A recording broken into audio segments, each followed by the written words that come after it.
What is good, Sixer Nation?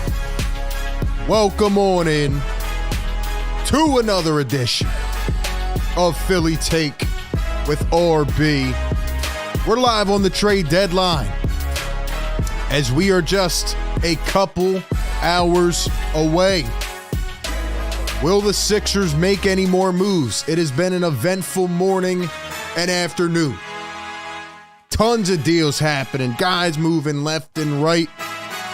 We'll see what the Sixers got left in the tank. We'll react to all the trades going on around the league.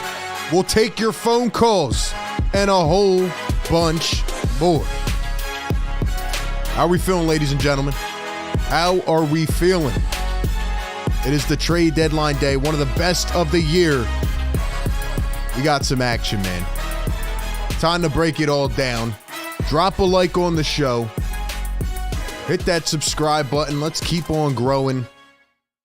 And let's hope that the Sixers, with now under 2 hours to go till the official NBA trade deadline at 3 p.m. Eastern, make some type of move. Gotta tell you, man, I'm happy in a way. I'm also frustrated. I'm hoping, I'm praying. I'm feeling like 20 different emotions right now, and I want to know how you guys and gals are feeling out there. Some of you are probably tapping in from work, listening on your AirPods. Some of you are probably at school. Wherever you are, whatever you're doing, shout out to you, and thank you for being in here because we're going to be live reacting to all of it. There's moves literally happening right now. I'm trying to keep track of everything. I made a video a couple hours ago talking about the Sixers trade. Obviously, I feel a little bit different right now. Hold up, we just got another trade. Breaking news, Shams Charania. Holy crap. See, this is what I mean, man. I can't even talk. I can't even talk without a trade going down, man. All right, let's go ahead and let's go break this one down real quick. Let's highlight this real quick. Screw your intro, RB. Screw your intro. Let's go ahead and just make a trade while you're talking. All right, I got you. I got you. And you guys know the drill, man. If you've been in one of these trade deadline streams before, if a Woj bomb happens, if a trade goes down, just start spamming Woj bomb in the chat.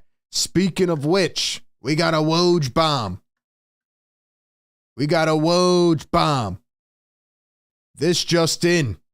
The Charlotte Hornets are trading PJ Washington to the Dallas Mavericks in exchange for Grant Williams, Seth Curry, and a first-round pick. Wow. Wow. Grant Williams has been struggling this year with Dallas. Obviously, a pretty good role player with the Boston Celtics. And now they get off that horrid contract, or at least it appears that way. He's off of the books of Dallas. They get a much better fit in PJ Washington, who had interest from some contenders. Seth Curry gets roped into this deal. I would love him on a buyout and a first-round draft pick. So, hey, man, Charlotte's stacking up a bit here. Charlotte, shedding one of their contracts here. Obviously, it seems like Miles Bridges is going to remain in Charlotte. So, they go ahead and move PJ Washington. What do we feel about that, man? The Mavs needed this. They needed a move. Mavs made a move earlier as well, so we'll get into that. But dang, man. We already got a trade happening. Okay. So we'll get back to that. But as I was saying before I was rudely interrupted by Woj, we're going to be reacting to everything. We're going to be talking about the Sixers. I want to know from the chat out there. Obviously, we'll have a lot of NBA fans tuning in. But do you believe the Sixers are going to make another move in the next 2 hours? Is this it? Are the Sixers done? Is Buddy Hield the only trade they are going to make here today? Are they going to make another trade? I would like to believe that they are going to make a move for a center. They have to. They have to. And I'm going to tell you who the exact fit is. There's one guy left who makes perfect sense. I'm going to break it down from a cap standpoint and all that other stuff. So we'll get into it. I need everybody to smash the like button. Welcome into the show. By the way, today's show presented by our great sponsor, BetUS. You know I got to give them a shout out, man. Shout out to BetUS. They are one of the best sports books out there doing it. Obviously, we're all tapped in, locked in with the NBA, but the biggest game of the year in the NFL this weekend, Chiefs and Niners. And right now, BetUS is giving you a huge new promotion. They're giving their customers a 125% deposit match bonus on your first 3 deposits when you sign up using my link and by using the promo code JOIN125. Plus, they'll give you 10% gambler's insurance with your net losses every 6 months if you maintain an active account with at least 1 bet per week of $5. So shout out to BetUS. They also have a lot of cool trade bets as well, like which player do you think is going to end up on which team? So I've been following those with the NBA, and there's actually been a couple I've talked about here on the show. But in terms of the NFL, they got you covered all weekend long. They even have a bet about how many times Taylor Swift will be shown during the Super Bowl, which is insane. I love it. Shout out to BetUS. They're one of the most reliable out there, man. 24/7 customer service with 24-hour payouts. And as always, they're known for their great bonuses and promotions. So go check them out. Use my link down in the description. Get a 125% sign-up bonus with BetUS. All right, let's go back to the trade madness. It has been a wild, chaotic scene. Let me tell you about my morning, okay? So as soon as I go out to get coffee, to get a morning coffee, as soon as I go out, the notification goes off. We're taking it back to the old days with RB, man. As soon as I leave the damn room, something happens. I get a notification. Buddy Hield gets traded to the Philadelphia 76ers. So let's talk about what the Sixers have done here in the NBA trade deadline hours leading up to 3 p.m. So earlier today, the Sixers kicked off the madness. They had the first domino, okay? The Pacers traded Buddy Hield to the Philadelphia 76ers in exchange for Marcus Morris, Furkan Korkmaz, and 3 second-round picks. What do you guys think about this trade? Is this a good trade for the Sixers? What do you think? Because, as I said in my video earlier, yes, I believe that this is a solid trade because it gives the Sixers exactly what they're lacking right now in one aspect, which is shooting. Gives them a spot-up shooter, a guy who can shoot off movement, a guy who can come around screens, a guy who can just simply knock down from anywhere on the floor. Sixers have been the worst three-point shooting team in the league lately. They've been one of the worst this year in terms of volume. They're not even putting up a lot of shots. Buddy Hield fixes those issues. However, he does have limitations. He's not the best defender. Sometimes he looks uninterested. He's had trouble fitting into some different teams, but, from where he started in his career, with how bad he looked to begin and where he's come to, I mean, he's definitely developed as a player. We've been talking about Buddy Hield for the last 4 years. We've been talking about Buddy Hield. Yeah, Buddy to Philly, Buddy to Philly. We made countless videos about this before. And now he's here. Maybe a couple years late, but he's 31 years old. He's a career 40% shooter from 3. And the guy can simply knock down shots. Here's his stats, by the way. This year, he's averaging 12 points per game, shooting 38% from deep, taking almost 7 threes per game, making about 2.5 of those. And again, he's just going to bring a lot more three-point shooting to this team. Now, the question is, can you play him in the backcourt with Tyrese Maxey? Is he going to come off the bench? Has a little bit of creation to his game, nothing crazy. He's not going to be another ball handler that you can really count on. But he'll knock down some shots for sure. He does get in these, little stretches sometimes where he goes really cold or gets really hot. But he will improve the team from that aspect. But I was feeling good. I was like, all right, they make a move for Buddy Hield. What's next? We got a $2 super chat from Astro World. He says, time for Andre Drummond. What do you guys think? Should the Sixers trade next for Andre Drummond? Should they trade for Andre Drummond? So this was the first domino, right? They trade for Buddy Hield, which we heard about in recent days. And then this move came right after as I was recording the video. Sixers trade Daniel House Jr. He's gone. He's gone. No offense, D-House, but I got tired of watching you shoot ISO step backs for no reason. Daniel House Jr. is gone, but listen to this, ladies and gentlemen. The Sixers trade a 2024 second-round pick via the Knicks to the Detroit Pistons. So the Sixers traded a pick to get off the Daniel House contract. So instantly I'm going, number one, did they just do the thing? Did they just trade with Detroit? Did they just land Alec Burks? Did they just land Bojan Bogdanovic? That's who we've been talking about the last couple of days. I'm like, oh my gosh, I'm about to jump off the roof. And then Woj blue-balled us, and he puts this out right after. This move gives the Sixers salary cap cushion to sign buyout players post-deadline, including the possibility of Kyle Lowry should he become available in buyout. So the Sixers did not trade with the Detroit Pistons. They traded Daniel House to get off the contract to open up another roster spot. And apparently it seems like they're going to be the front runners for Kyle Lowry. And here's why I'm frustrated as of right now. As of right now, here's why I am frustrated, ladies and gentlemen. I've been going back and forth with people on Twitter. And sorry, I'm trying to keep everything here just to make sure I'm not missing any trades.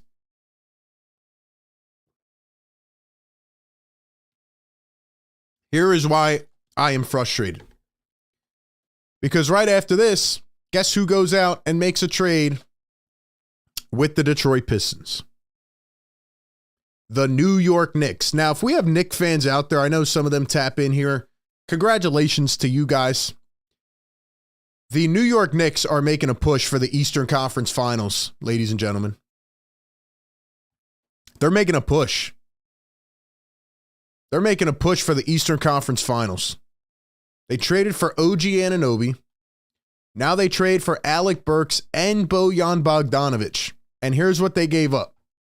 Quentin Grimes, Malachi Flynn, Evan Fournier, Arcidiacono, and 2 second-round picks. That's all they gave up. People are telling me that this is a good trade for the Pistons. The Knicks are going for it all. The Knicks are going for it all, man. Shout out to them. They stole away Bogdanovic and Alec Burks. The Sixers did not land Bogdanovic and Alec Burks. There was a clip last night of Woj where he said that the trade talks broke down. And it's because of 2 reasons. Number one, the Sixers are not interested in moving Tobias Harris. And number 2, because the Knicks had a nice young player in Quentin Grimes that they were willing to move. And the Sixers just didn't really have that. I mean, they had Jaden Springer. But the Detroit Pistons coveted Tobias Harris, and the Sixers do not want to move him, and that is why this deal did not happen. So I am frustrated that the Sixers allowed these two not only to get traded, but to go to another Eastern Conference threat. And now I'm in hope and pray mode. Now I'm hoping that something can happen. Chat is saying, Shams bomb. All right, let's go to Shams. Like I said, I'm relying on the chat here to keep us afloat. Let's go ahead and go to the Shams page. Guys, I need everybody to hit the like button, man. We got almost 500 people in here. Welcome in NBA trade deadline day. We're about an hour 45 out from the 3 p.m. deadline. Let's go to Shams and see what we got cooking. Hopefully it's the Sixers, man.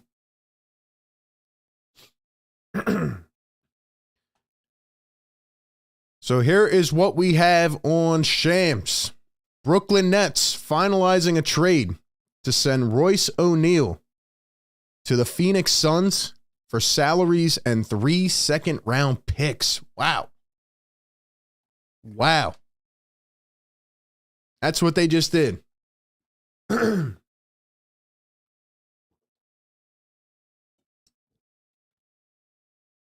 What do we think about this trade, man? I think it adds some solid depth for the Phoenix Suns. Obviously, they've been poking around. They were interested in Miles Bridges. And they're really just trying to find, some forward depth. A guy that they can go out there, who can play alongside their stars, can knock down some shots, can defend a bit. And they couldn't get Miles Bridges, who decided to remain in Charlotte.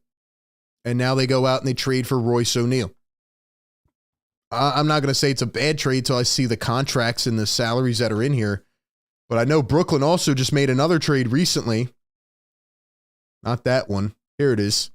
They just made a trade about 20 minutes ago. They traded Spencer Dinwiddie, who was done with the Nets essentially. They traded him to the Toronto Raptors in exchange for Dennis Schroeder. And they also got Thaddeus Young back, I believe, in this deal. So the Nets have acquired Dennis Schroeder. They've acquired Thaddeus Young. And they got rid of Spencer Dinwiddie and Royce O'Neal. So, I mean, it's obvious what the Nets are doing. They're just trying to retool and kind of shed some salary for the future so that they can hopefully try to continue building around Mikal Bridges and Cameron Johnson. But I don't see the Nets really doing much else other than that. So I think they are probably done at this point. But teams are out here making deals, man. They're out here making deals. By the way, we talked about Daniel House Jr. and we talked about him being gone. How about the fact that Furkan finally gets his request accepted, man? Furkan is finally gone from the 76ers. He is finally gone. I'm going to ask the chat out there. Welcome on in, everybody. Thank you for being here. I see Merksy in here. He says, taking a needed break from work, I get blessed with an RB stream. Yes, sir. We will be live through the trade deadline, and we'll see whether the Sixers have anything left in the tank. It has been reported that they are one of the most aggressive deadline teams. They acquire Buddy Hield finally. Feels like he's been a theoretical Sixer for a long time, but now they need to go out there and they need to acquire a center, at least. Where's everybody tapping in from, man? You guys tuning in from work, school, home? You take the day off? Because I haven't been able to take my eyes off of Twitter all day, or X. I've just been staring at it all day, trying to figure things out. And I have an idea of who they're going to acquire next. I have an idea, but I want to go through a couple more trades that happened just to keep everybody informed about what's going on. So we had this trade for the Knicks. They acquire Bogdanovich and Alec Burks. We also had Kelly Olynyk getting traded to the Toronto Raptors. So the Raptors are interesting, to say the least, right? They get Dinwiddie, and they go out here and they acquire Kelly Olynyk and Ochai Agbaji. I'm surprised Agbaji was in this deal, but they send them to the Raptors for Kyra Lewis, Otto Porter, and a first-round pick. And I'll continue to just put out here how smart of a GM Danny Ainge is, because the Utah Jazz, man, I mean, they've now acquired a first-round pick for Kelly Olynyk. They acquired a pick yesterday for Simone Fontecchio. Danny Ainge is so smart. He's going to keep Lauri Markkanen. He's going to keep Colin Sexton and those guys. And he's just going to keep acquiring draft picks and try to build a formidable roster in the next 2 to 3 years. So, yeah, I mean, they just continue to figure it out, man. Danny Ainge knows what he's doing. We got a couple lunch breaks at work. We got a couple people took the day off. Tracy says, working from home. Giovanni in the car. Someone said, legit in class right now. Trade deadline's more important, man. Let's go. Philly ES says, what up, RB? Watching on the TV, chatting on the phone. Let's go. Salute, everybody. Welcome in. Somebody said Shams bomb. We have another Shams bomb? Hold on. Let me check. You guys are scaring me. Let's go check Shams. Let's check Shams. This is one of my favorite days of the year, though, man, for real. Wow, we do have another one. We have another part to this Royce O'Neal trade. So we'll take a break from the Kelly Olynyk stuff. See, this is the beauty of this day, man. It just doesn't stop. Man. The Memphis Grizzlies are trading David Roddy to the Phoenix Suns for a pick swap as part of a 3-way deal. So partly of how these deals work is sometimes you get the first, trade or the first piece involved, and then they say, oh, well, now so-and-so team is coming in to make it work, and now this team is jumping in, and they're trying to mix match salaries and picks and all these type of things. So now we're getting more info into this deal. So now David Roddy is going to the Phoenix Suns as well. So again, contenders are making deals. The Sixers need to make another trade, all right? But anyway, let's finish up what we were saying. So Kelly Olynyk, one of the centers on the trade market, are off the board. They're going to Toronto. Toronto's just kind of like trying to build a little retool roster that maybe can, make the 8 or 9 seed this year and then I guess gear up for the future, but they're pretty much rebuilding. And then we had the OKC Thunder sending Trey Mann and Davis Bertans to the Hornets to get Gordon Hayward. Will be interesting to see if he stays with the Thunder, but I guess he will. Then we had the Washington Wizards, who are getting ready to send Daniel Gafford to the Mavericks for Rashawn Holmes and draft comp. So the Mavericks got Daniel Gafford, and then they also got PJ Washington. So again, all these other teams are making moves. Time to make some deals, man. I'm going to tell you what I think should happen next, ladies and gentlemen, and I'm going to break it down for you. I need everybody in here to smash the like button. We got 600 plus in the house. Thank you so much for being here. We will talk about all this and more. We will continue to break it down. Let's see who we got in the chat. John said, RB bombs, center on the way. Hey, I hope so, man. I hope so. Shout out to John Castiglione. John, what's up, my man? Fire takeout. Shout out to the members in the house. If you guys want to become a channel member, click the link pinned in the chat and come on over and join the nation, man. We're also doing a double giveaway, so you guys already know how to contribute to the giveaway. But John says, I took the day off my 3rd year in a row on deadline day. I need another move, Daryl Morey. Let's go. Yes, sir. Let's go, man. Let's go. I like that energy, man. Yes, sir. I like that energy, John. Shout out to John in the chat, man. That's the energy I need. I need something, ladies and gentlemen. I need something. Sixers better make another move. Now let's talk about where the Sixers are at, okay? And again, if anything happens, I need you guys to drop it in the chat. Woj bomb, Shams bomb, etc. Right? Well, let's go and talk about what I think is going to happen. Here is the Sixers' updated salary cap. Here's their books, okay? So Joel, Tobias, we know. Here's Buddy Hield. So his cap figure this year is $19.2 million. And let's talk about how this trade happened today, right? Shout out to Keith Smith on Spot Track, put out this article.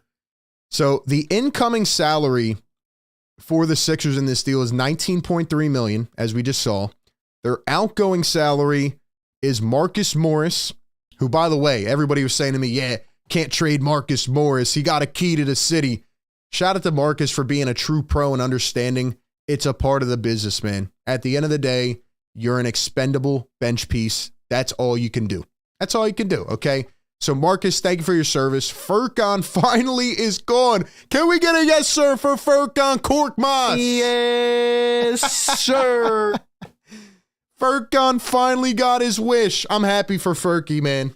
I'm happy. He's no longer detained. He's no longer gone behind bars, man. But anyway, so let's talk about this, right? The Sixers send out $22.5 million in salary. They also traded 3 second-round picks. Now, if we look at Buddy Hield's contract, let me pull that up here. All right. He's going to be an unrestricted free agent after this year. So what that means is that he is gone if he doesn't re-sign. The fact that the Sixers gave up 3 second-round picks makes me believe that they're going to find a way to bring Buddy Hield back and extend him. Because if, last year you traded for Jalen McDaniels and you only traded 1 pick and you let him go, right? But that was 1 pick. This is 3 second-round picks. I don't know what the picks are yet. They haven't given us information yet. But Buddy Hield is probably going to extend with the Sixers.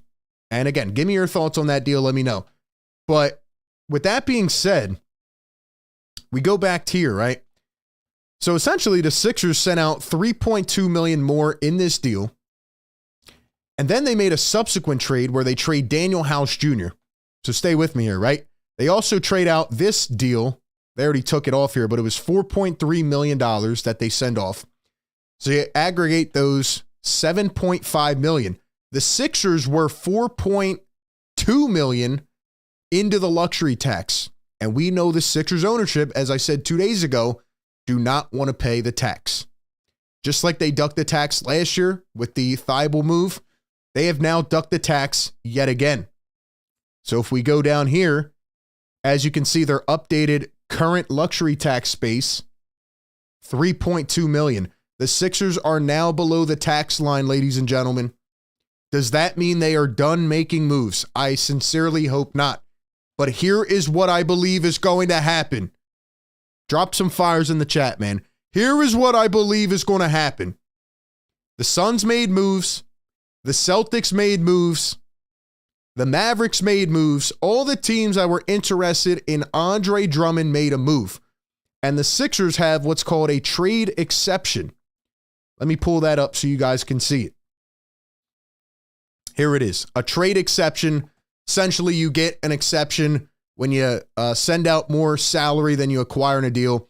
So they sent out more in the James Harden trade, and they have a $6.8 million trade exception, which means they can use that to acquire salary without having to have it count against the cap. And guess what? Andre Drummond's contract is $3.3 million. What does that mean? The Sixers can acquire Andre Drummond by using their trade exception. They don't have to worry about the rest. Andre Drummond needs to be on the Sixers in the next hour and a half. You hear me? If the Sixers don't acquire a big, they are completely fumbling the bag. You let Bojan Bogdanovic and Alec Burks go to the Knicks, who would have been two really good role players for this team. You get Buddy Hield, but that can't be it. The Sixers are telling us that they are buyers by acquiring Buddy Hield. He's going to be an unrestricted free agent. They are telling us that they believe in some capacity that Joel Embiid is going to come back. So they need to acquire a center to remain afloat while he is out. All right, Daniel Gafford's off the board. Kelly Olynyk's off the board. They need to get Andre Drummond. The familiarity factor, all of it. It makes way too much sense. Now, I'm a bit concerned that it took a first-round pick to get Kelly Olynyk. That might mean that the Bulls are going to drive up the price a little bit. This is the option. This is what's left here. I was looking at a Malcolm Brogdon, but by looking at the Sixers' salaries, I don't think they're going to be able to get it done. Essentially, you have this 11.7 here with Rocco. Who else? You got Jaden Springer. You have Mo Bamba, KJ Martin. I don't think they'll move Pat Bev or Kelly Oubre. I would love the Sixers to get Malcolm Brogdon. I think that would be a home run hit right there. But given what they have remaining, I just don't think it's going to be reasonable, which is unfortunate. And again, I don't think Buddy Hield and these guys are going to put the Sixers over the top, but what they're banking on is Joel coming back, Melton getting healthy, and just finding and reestablishing that chemistry. That's really what they're looking for at this point. That's what they're looking for at this point. So that's where I'm at with it. I'm going to see if we have any more news here. I'll read out some of the chat. I need you guys to smash the like button. We got 700 people in here. Get this to 700 likes, and we're going to take some phone calls in a little bit. The phone number to call into the show, let me put that up on screen. We'll take a few calls, 508-924-3784. If you want to chime in on Buddy Hield, if you want to chime in on the Sixers trade deadline here, if you want to chime in on other trades, whatever you want to talk about, call in and let me know. I was going to do Discord, but I couldn't get it figured out in time. Got a couple audio issues, so I figured we'll just go with the phones and we'll talk about it. But give me your guys' thoughts, man. How are we feeling? How are we feeling at this point with 1 hour and 30 minutes to go until the NBA trade deadline? Give me your guys' thoughts, man. Let's move this down a little bit. Drop some questions in the chat if you guys got any thoughts or you want me to answer anything, let me know. And yeah, man, support the show. Hit that subscribe button if you're new. We've been covering this team all year. We go live for every single game. We drop videos. I just dropped one earlier today about Buddy Hield. So yeah, man, we're going to keep talking about it all. But, I did again, go through the Bojan and Burks thing, and it's just frustrating that the Sixers were not willing to include Tobias Harris in a deal. It is pretty frustrating. Now, again, do Bojan and Burks give you more than Tobias? Maybe, but that contract has once again hindered the Sixers' flexibility and ability to do things. So that's kind of where I'm at. And let's see if we have any other updates from Woj. Sixers need a center, man. They need to make a deal.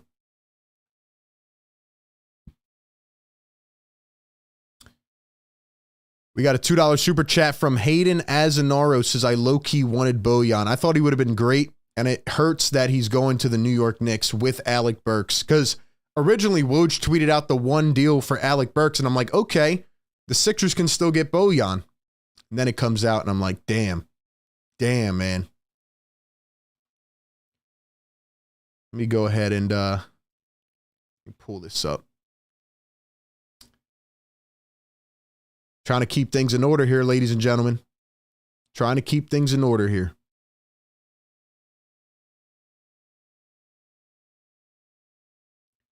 Where are we at here?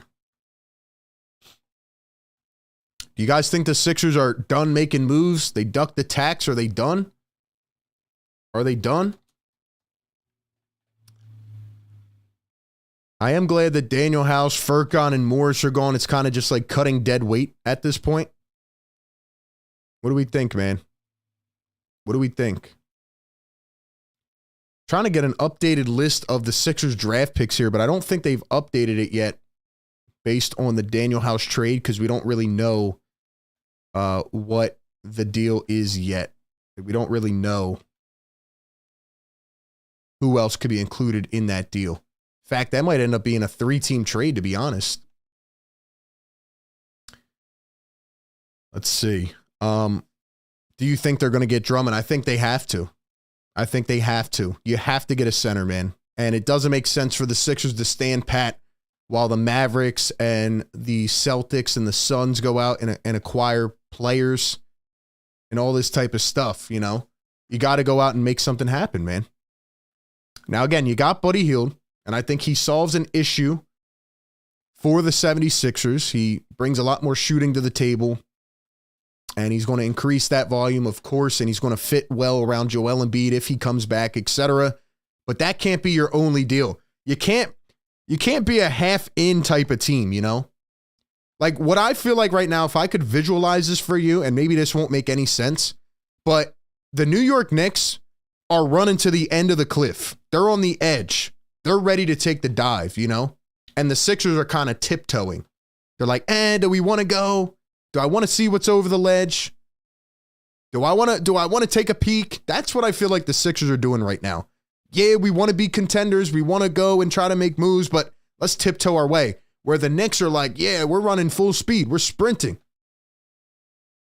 So that's what I'm seeing, man. Aiden Azanar with a $5 super chat. He says, let me ask you a question. Who would you have wanted more, Bojan or Hield? Some tell me Buddy Hield because of his age, and I'm going to miss the Turkish pump fake. In terms of Bojan and Hield, who would I have wanted more? That's a tough one. I mean, they're both fulfilling needs. They're both fulfilling needs. Buddy Hield's giving you the spot-up shooter element, whereas Bojan Bogdanovic is giving you more of the ball handler, another shot creator, guy who can come in and give you 20 a night. I would probably lean, like, if you're saying Burks and Bojan, I would probably lean that way, especially because you had, I mean, when I look at what the Knicks gave up to get these guys, I'm going Bojan. I thought they would have had to give up more. Keep in mind, the Detroit Pistons turned down 2 first-round picks last year for Bojan Bogdanovic. They turned down 2 first, and all they got today was seconds and Quentin Grimes, and the Knicks got off the Fournier contract. So I would probably go Bojan, but I like Buddy Hield. I think he's going to bring an element that this team desperately needs right now, but it is concerning, especially if you don't re-sign him this offseason. So I think both would be beneficial, but this can't be your only move. Can't be your only move, in my opinion. How do you guys feel about this trade? Let's read some comments and we'll go back to Twitter here. Let's see if anything's going on. Whoa, whoa, whoa. Pat Bev Pod Bomb. Pat no. Did he get traded? Oh, wait, hold on. Hold on. We got to go to Woj. We got to go. Don't tell me he got traded, bro. If he got traded. What? What? Oh my God, bro. I'm going to lose it, bro. I'm going to lose it.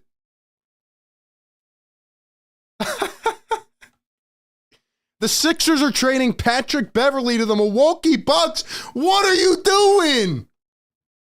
Let me not overreact. Let me wait till I see the full deal. The Bucks will send Cam Payne to the Sixers. What? What? What? No, not my guy Bev, man. Not my guy Bev, man. Nah, bro. Don't do us like this, man. This has to be a part of a bigger deal. It has to be a part of a bigger trade.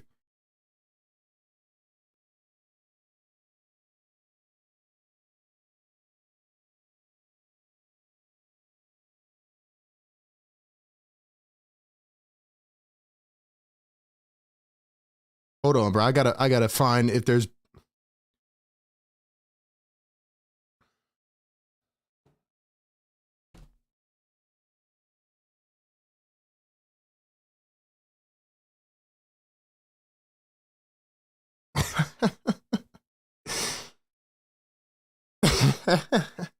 It's got to be part of a bigger trade, bro. If they just traded Pat Bev for Cam Payne, I'm done. I'm done. Are you kidding me? Are you serious? They're gonna get Kyle Lowry and get rid of Pat Bev? Do you not? And they trade him to the Bucks? To the Bucks?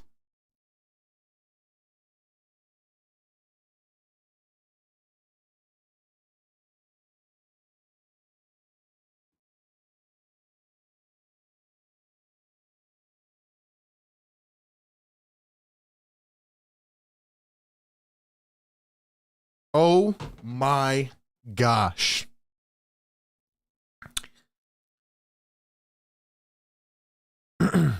Is there more to this deal?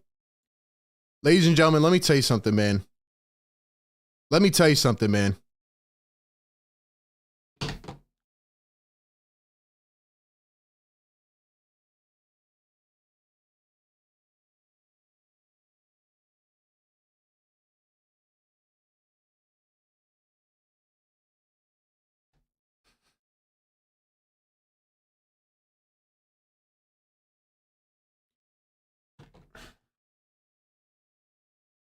I'm trying to come up with the words to describe how I'm feeling, but I want to see if there's more to this deal.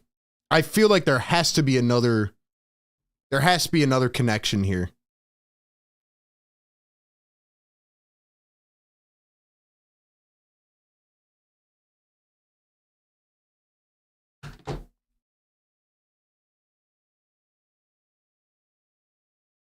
The Sixers are trading Patrick Beverley to the Bucks. The Bucks will send Cameron Payne to the Sixers.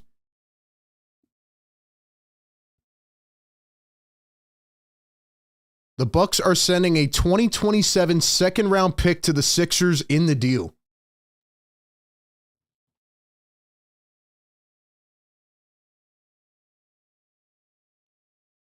The only thing that I can think of right now, the only thing I can come up with is that they're about to make a move for Andre Drummond. That's all I can think of, man. And they're going to get Kyle Lowry. The only thing I can think of is that they're going to trade for Andre Drummond and they're going to sign Kyle Lowry. Otherwise, this move makes absolutely no sense right now. This makes absolutely no sense unless they make another move.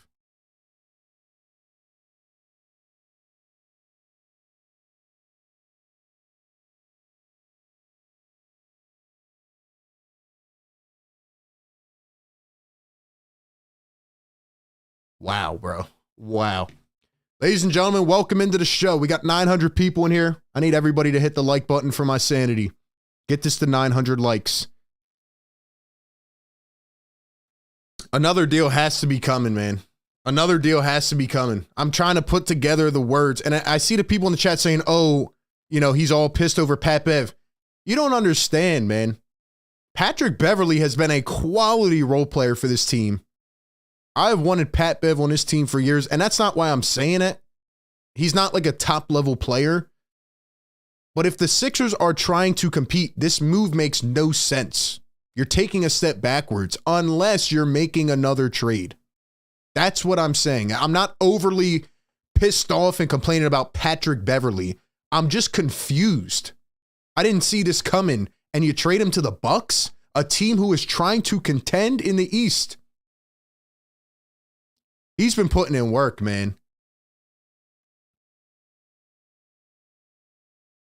All right, we're gonna get back to that. I'm gonna try to see if there's more on here.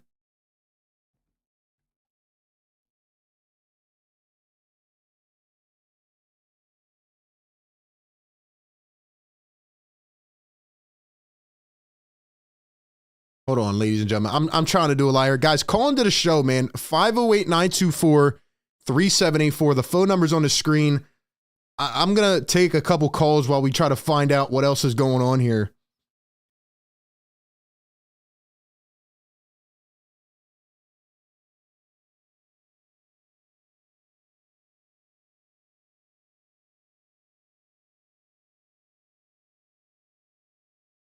You just traded away one of your leaders mentally.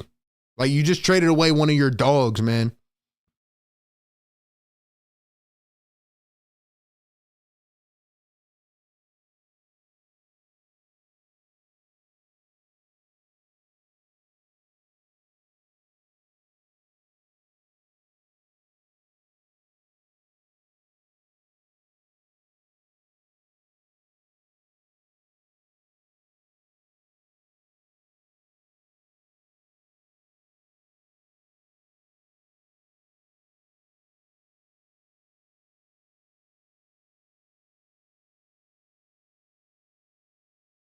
Oh my God, dude, my Twitter mentions are just going absolutely bonkers right now. People are pissed. Sixers have nothing to do with campaign, bro. They don't need campaign. Are they taking a step forward or are they going backwards? That's my question. That's my question. Pat Bev literally tweeted it out on the Pat Bev pod.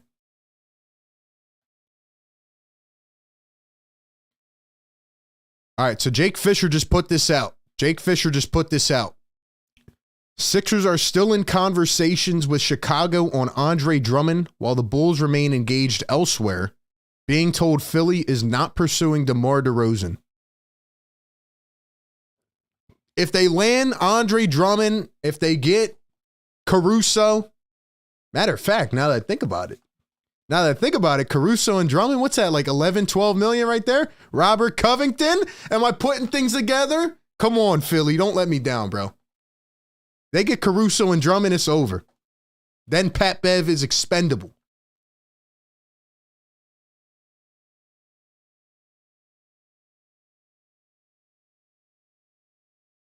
Chris Haynes just tweeted out that the Lakers are standing pat most likely at the trade deadline until the offseason, and Killian Hayes just got waived. Shams Charania, the Pistons are releasing Killian Hayes. So he requested a trade. He didn't get a trade. And now essentially he's out of there.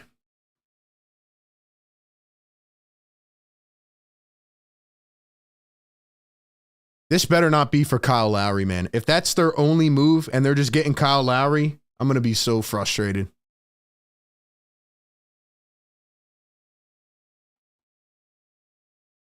Ladies and gentlemen, this is crazy. Kyle Lowry, we'll see what happens. I'm not saying they've done anything yet.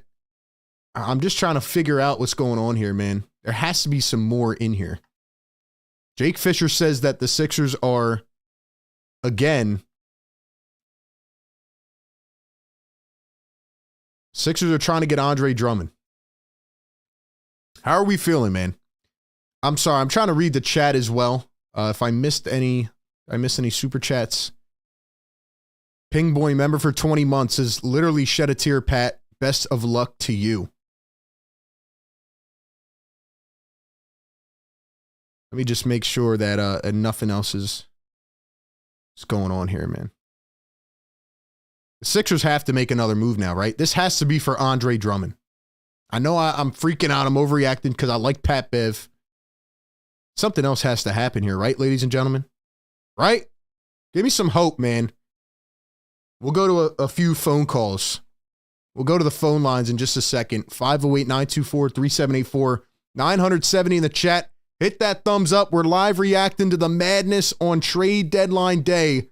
We're about an hour and 10 out. Wow, man. Pat Bev, though, thank you so much for your contributions. It's been an honor watching you play in Philly. Shout out to Pat Bev.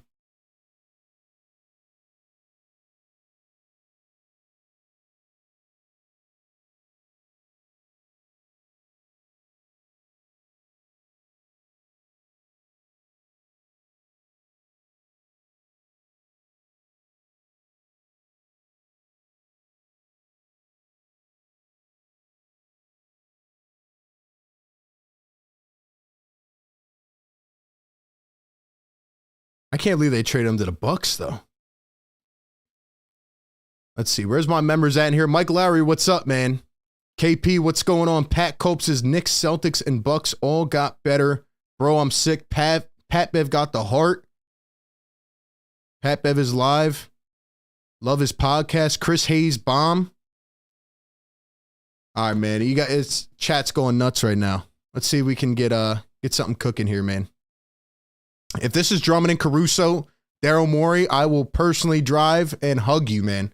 I will give you a hug, Daryl Morey, if this is for Drummond and Caruso.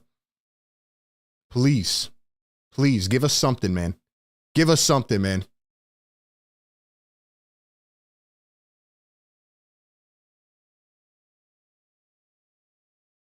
Let me see how much salary Pat Bev has for this year. Let me just confirm because I'm trying to do the numbers in my head. Like, is it for a Brogdon trade, maybe?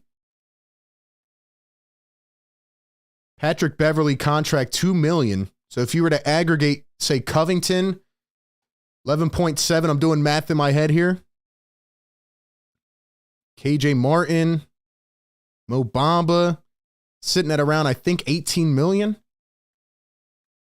Drummond's at 3.3. Caruso's at like 8. Maybe. Could you get up to a 22.5 to Brogdon? $2 super chat from Hayden Azanaro. He says, it's got to be Drummond and Caruso. I am with you. I hope so, man. I hope so, Hayden. Has to be. Has to be. What do you guys think is going to happen next? Do you think this is for a subsequent move? Do you think this is for a subsequent move? Give me your thoughts in the chat.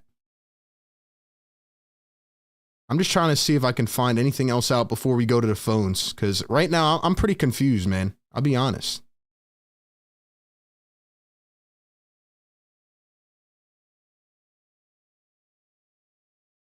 I do feel bad for Pat Bev, though, man. I mean, he's been everything and more that the Sixers asked him to be.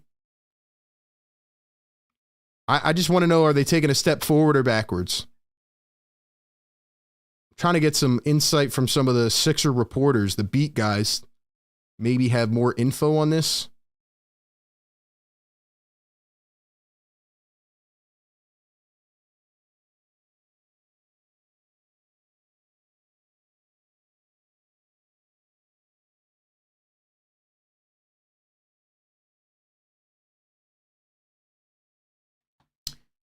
Definitely a build-up move for another move. I think so, man. I mean, other than that, it wouldn't make sense to go out and move Pat Bev.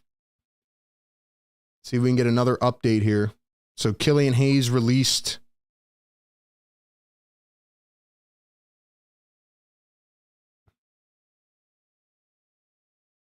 Man, I do. Let me see what campaign is averaging this year, by the way. Jamie says, I call the phones, but you have to bleep out the words. I say, yeah, no, we can't have people cursing on the phone lines, man. It's a family show. We got younger people tuning in. 920 in the chat, guys. Hit that like button, man. Get those thumbs up for us. Get those thumbs up for us, man. I don't know what else to say. Let's go to the phones, man. Let's go to the phones. My bad. Let's turn this off. There we go. Let's go to the phone lines, man. I don't know what to say. I don't know what to say. Let's go to the 505. 505, what's your name? Where are you calling in from? Dude, this is Dom from California. Dom from California. What's up, man? How are you feeling? Dude, God, I want to scratch my eyes out, bro. How are we trading Pat Bev, bro? I'm hurt, man. I'm hurt. Unless they make another big move here. And we lost him. We lost him on the phone lines. Yeah, I think that was all he said. That was all he said. He was like, I want to scratch my eyes out. How do we trade Pat Bev? By the way, campaign this year is averaging 6 points per game. He's shooting 39.7% from three, averaging 15 minutes per game. Let's compare that to Pat Bev's stats. Let's compare that to Patrick Beverley. Pat Bev's averaging 6.3 points per game, so 0.1 more. And he's shooting 32% from three, but he is averaging more assists per game and a little bit more steal and blocks. Nothing crazy, though. So it's not like campaign has been awful, but to get a second round pick, I mean, if that's your move, kind of interesting, to be honest. All right, let's go to the phones. Let's go to the 443. 443. What's your name? Where are you calling in from? Corey from Maryland. Corey from Maryland. What's up, man? How you doing? Yes, sir. Yes, sir, man. I can't even say yes, sir. I understand you upset about Pat Bev, but look at the connection. Who's over there in Milwaukee? Who's over there right now? Doc Rivers? That'd be Doc Rivers, right? Okay. Who's his boy? Who's his boy? Doc Rivers. Okay, but what does that do for the Sixers? They had him when he was in. Doc Rivers was trying to get him over here in Philly. What does that do for the Sixers, though? I don't care about Doc Rivers. Yeah, but I mean, you're losing the guy that was who was a dog, who did lock down at times. You know, gave you a couple of assists here and there. But even you said we need more shooters. Yeah, but who do we get? Who do we get for Bev, though? We got campaign. Is that going to move the needle? I hear what you're saying, man, but it's got to be for another move, right? Yeah, it's got to be for another move. We're not trying to move the needle. Right now, the needle is sitting in a hospital bed with his leg up. What do you think about Lowry? Do you think that's a better choice than Patrick Beverley if they go out and sign Lowry in the buyout? They're basically, at this stage of the game, they both leave the same. So that's at my least point, with Kyle Lowry, he's a hometown boy, just like we had with Morris. He's a hometown guy. Everybody wants to see the hometown guy come home. I mean, look, man, I hear what you're saying, but I need more. I need something to happen here. This can't be it. Okay. And don't you always say, in Daryl Morey we trust? Yeah, but I'm not saying it right now until we see proof, man. I'm frustrated. You're not going to be happy until you see Andre Drummond in there. Yeah, that's right, Corey. That's right, man. So what did you think when Daryl Morey didn't throw in Harris for Bogdanovich? I mean, I knew he wasn't going to throw it in, so I wasn't surprised, but the Sixers seem intent on keeping Tobias for the rest of the season and letting him expire. So, it is what it is at this point, but they need to make moves. I'm going to tell you right now, you might as well get ready for Kyle Lowry. Danny Green is coming back, and you might get Andre Drummond tonight, but you better get ready for Kyle Lowry and Danny Green coming. All right, Corey. Appreciate the call, man.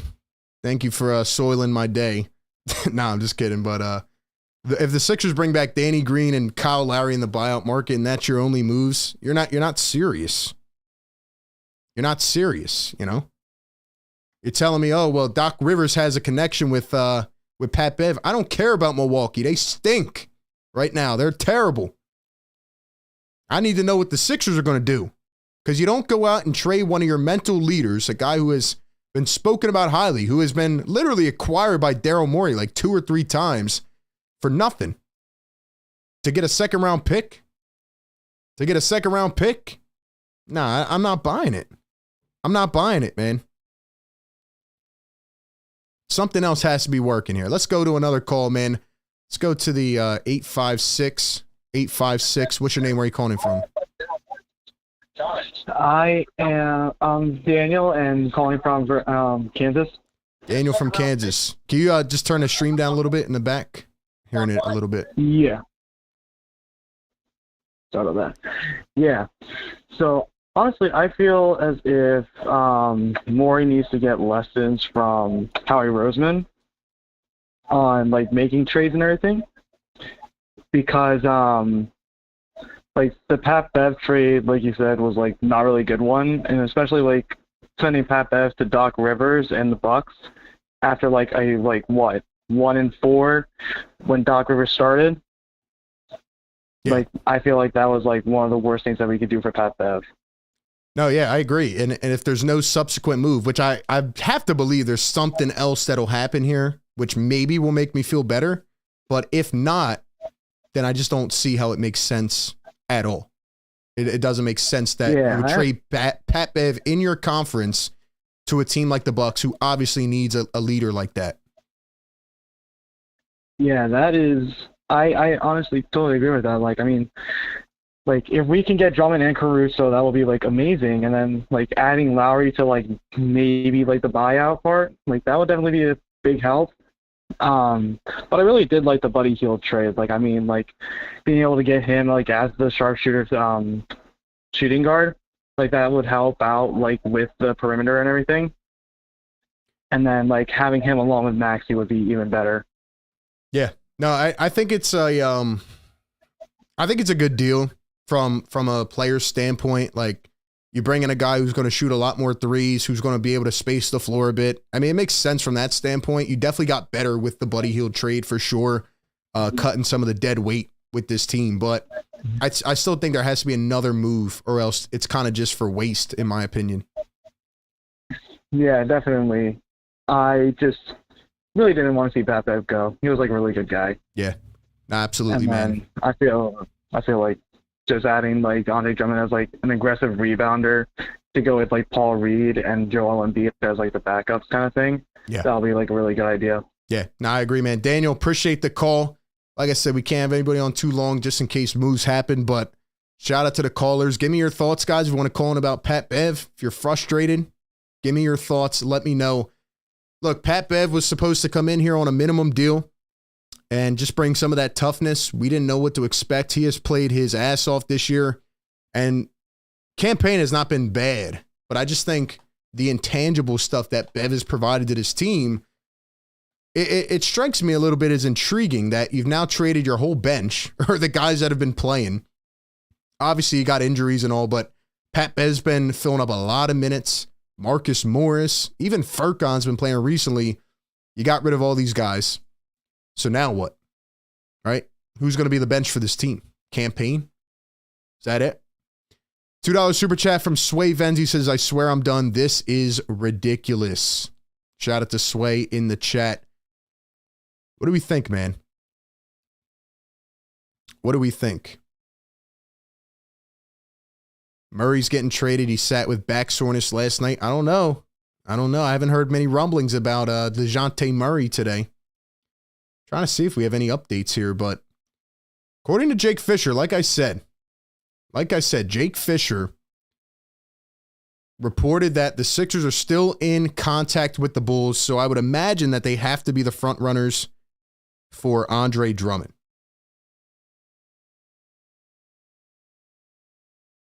Now, people are saying here on Twitter that the Sixers are essentially pointing towards signing Kyle Lowry, which, okay, I'll take Lowry, but he's 37. Obviously is much more injury prone now. He's been a good playoff player. He's a guy with championship pedigree who played for Nick Nurse. But at that point, if you're going through all this to get Kyle Lowry, why not just keep Pat Bev at that point? Maybe they think Campaign's better. Maybe they think he's more quick and agile and he can knock down more shots, which he can probably.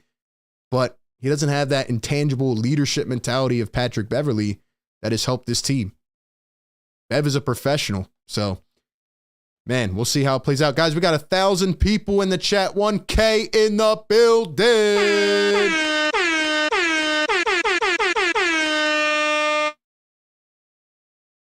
We got 1,000 people in here, man. Shout out to you guys. I need everybody to smash that like button and hit that subscribe. We're live reacting. We got an hour to go. An hour to go until the trade deadline. Will the Sixers make another move? $2 super chat from Indy. If we don't get a big name and lose Pat Bev, I'm done. People are tagging me in this clip on Twitter, and they are saying that Pat Bev already put out a podcast talking about his trade. So maybe we knew about this already, or maybe it just happened.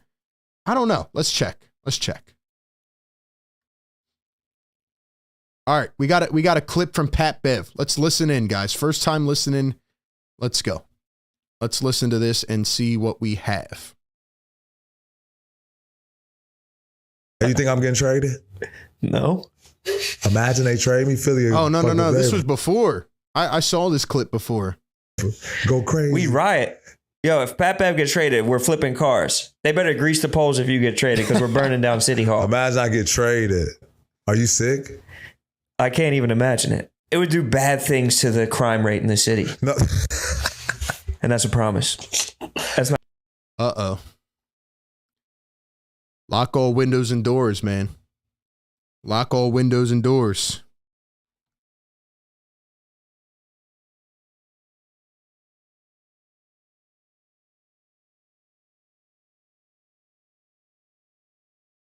Unreal, man. Pat Bev's a good dude, man. The fact that he has come into the league and has maintained his position this long, is just bouncing around and be a solid role player, all because of his heart, man, all because of his mentality. Shout out to Bev, man. He's a real one. He just tweeted out as well, guys. He just tweeted out right now. He just tweeted out. Hold up. Here it is. Patrick Beverley says, okay. Cold game.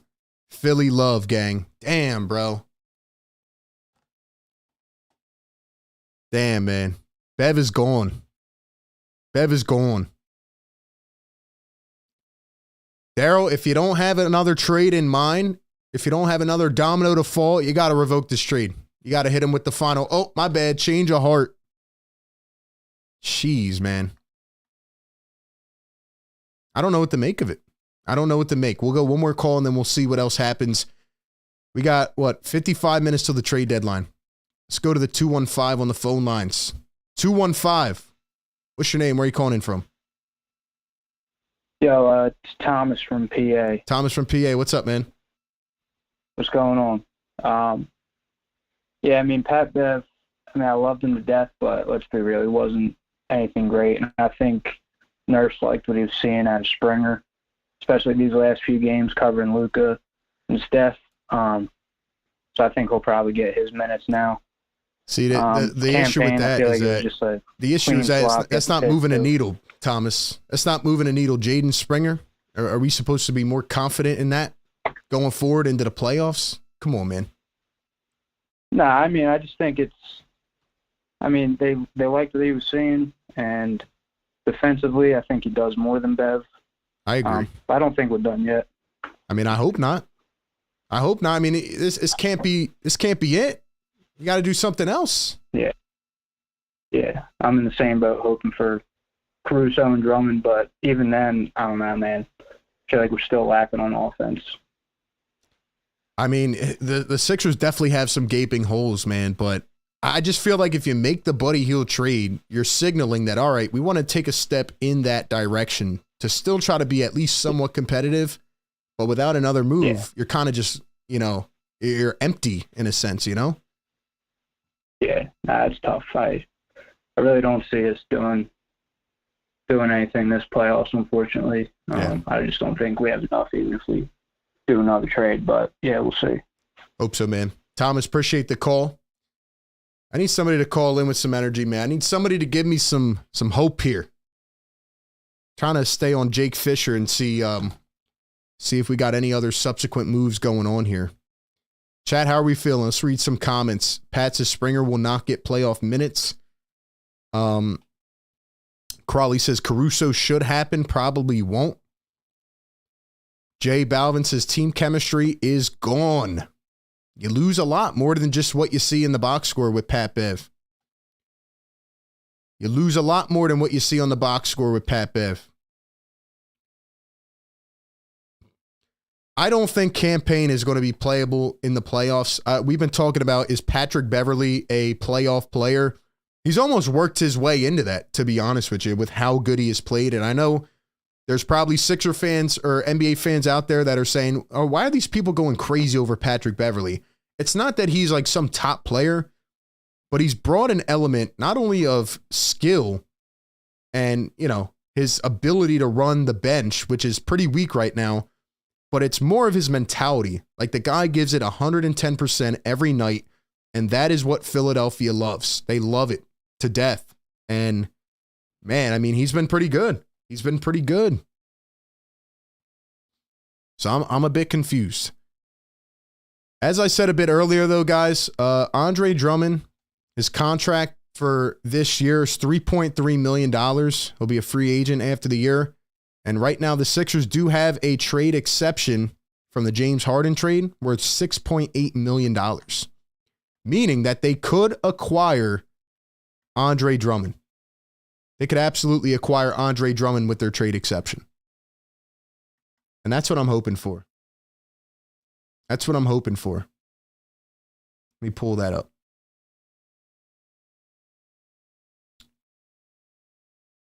Sixers have a $6.8 million trade exception from the James Harden trade.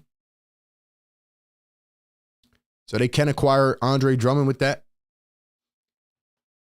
Rupert says it's a good trade because we got a second round pick. We only traded 1 second for Buddy Hield at the end of the day. Well, actually, we gave up 3 seconds for Buddy Hield.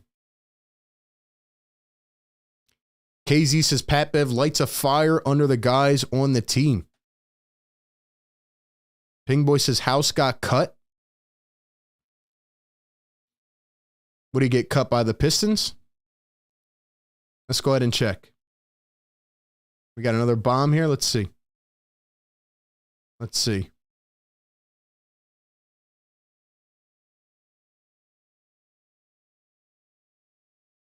I don't see anything on Woj. Maybe it's on Shams. It sucks, man. It does suck seeing your leader go like that.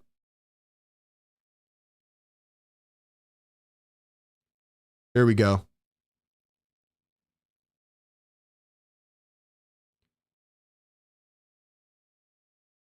I guess not the high.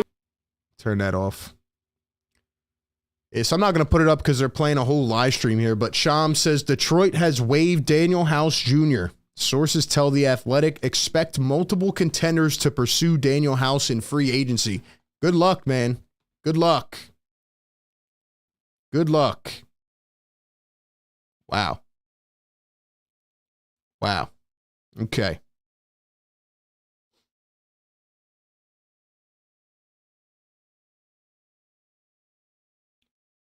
I can't believe they traded Patrick Beverley, man. I really can't.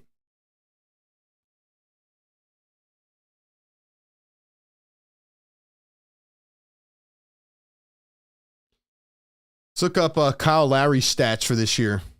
Let's get some numbers on Lowry. What time is it? 2:12. We got 45 minutes. Sometimes trades do trickle in a little bit after the deadline, so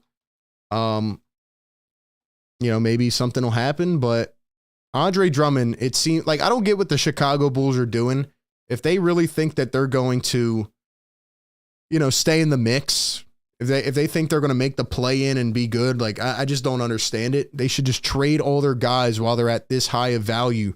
They should trade DeRozan. They should trade Caruso, Drummond.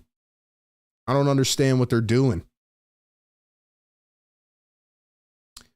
Kyle Lowry this season is averaging 8.2 points per game and 28 minutes per game, shooting 38.5% from three, averaging 4 assists per game, 3.5 rebounds. Not terrible. Obviously better numbers, but, you got to worry about injury. Obviously he played with Nick Nurse and, he's been under Daryl Morey before.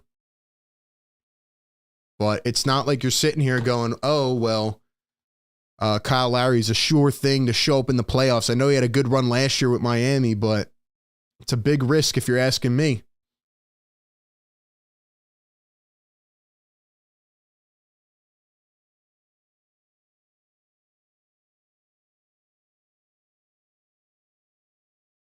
At this point, I'm kind of just feeling that the Sixers did this just to add a second-round pick.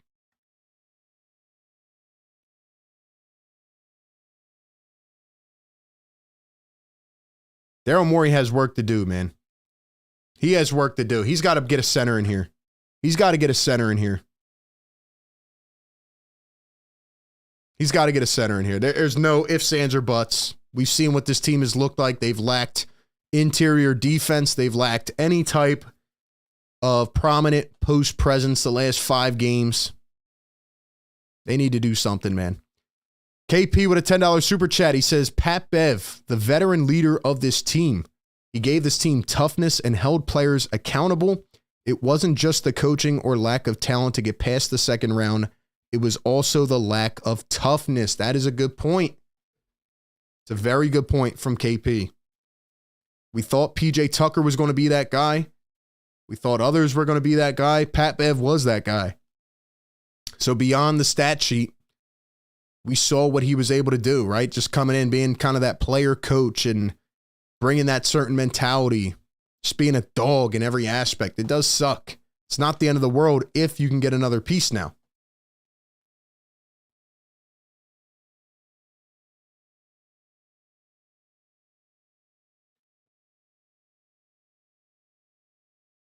What's going on with Malcolm Brogdon? What's going on with, DeJounte Murray? Are these guys just going to stay pat? Seems like it. Seems like it.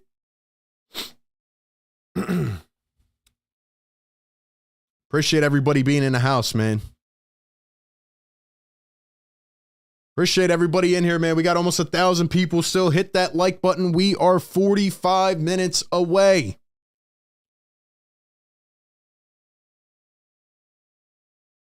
Hold on. We got another clip from Pat Bev. We got a clip from Pat Bev. Apparently they're live on their YouTube channel. But wait.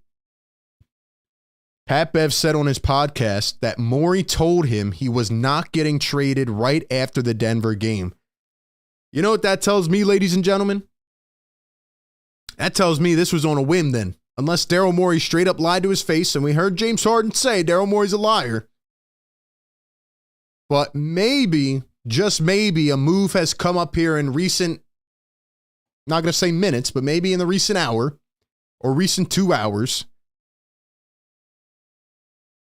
And maybe Daryl Morey is acting on a whim here. And he was promised something. All right, I'm trying to talk some optimism into this team. Hey, come on. Come on. We're going to go to the phone lines, call into the show, 508-924-3784. But let's listen to what Pat Bev has to say. No, not you. No, of course not. So he's a liar. What you got to think? You feel me? Like, it's probably a bigger move that's about to happen. The uncertainty if, you want to win right now. A player like me. Probably a move that is about to happen bigger than me. I respect you, Pat Bev. That is a true professional right there. He could be complaining and crying, but he knows it's a business, man. So, and I get a chance to be with Doc, too. And my coach, Rex. Ooh, it's lit. It's lit. It's lit. I can't wait. Good luck, Pat Bev. Good luck. Let's go to the phone lines, man. Let's go to the 302. 302 on the phone line. What's your name? Where are you calling in from? Hey, this is Isaiah from Delaware. Isaiah from Delaware. What's up, man? Yo, what's going on, RB? Long time listener. You know, I'm at work right now. I reacted to the news at the same time as you did, man. Bro, it's stressing me out because, you know, obviously you got Bev and Morris. Like, you know, we're moving on from them. They're definitely like some dogs on this team.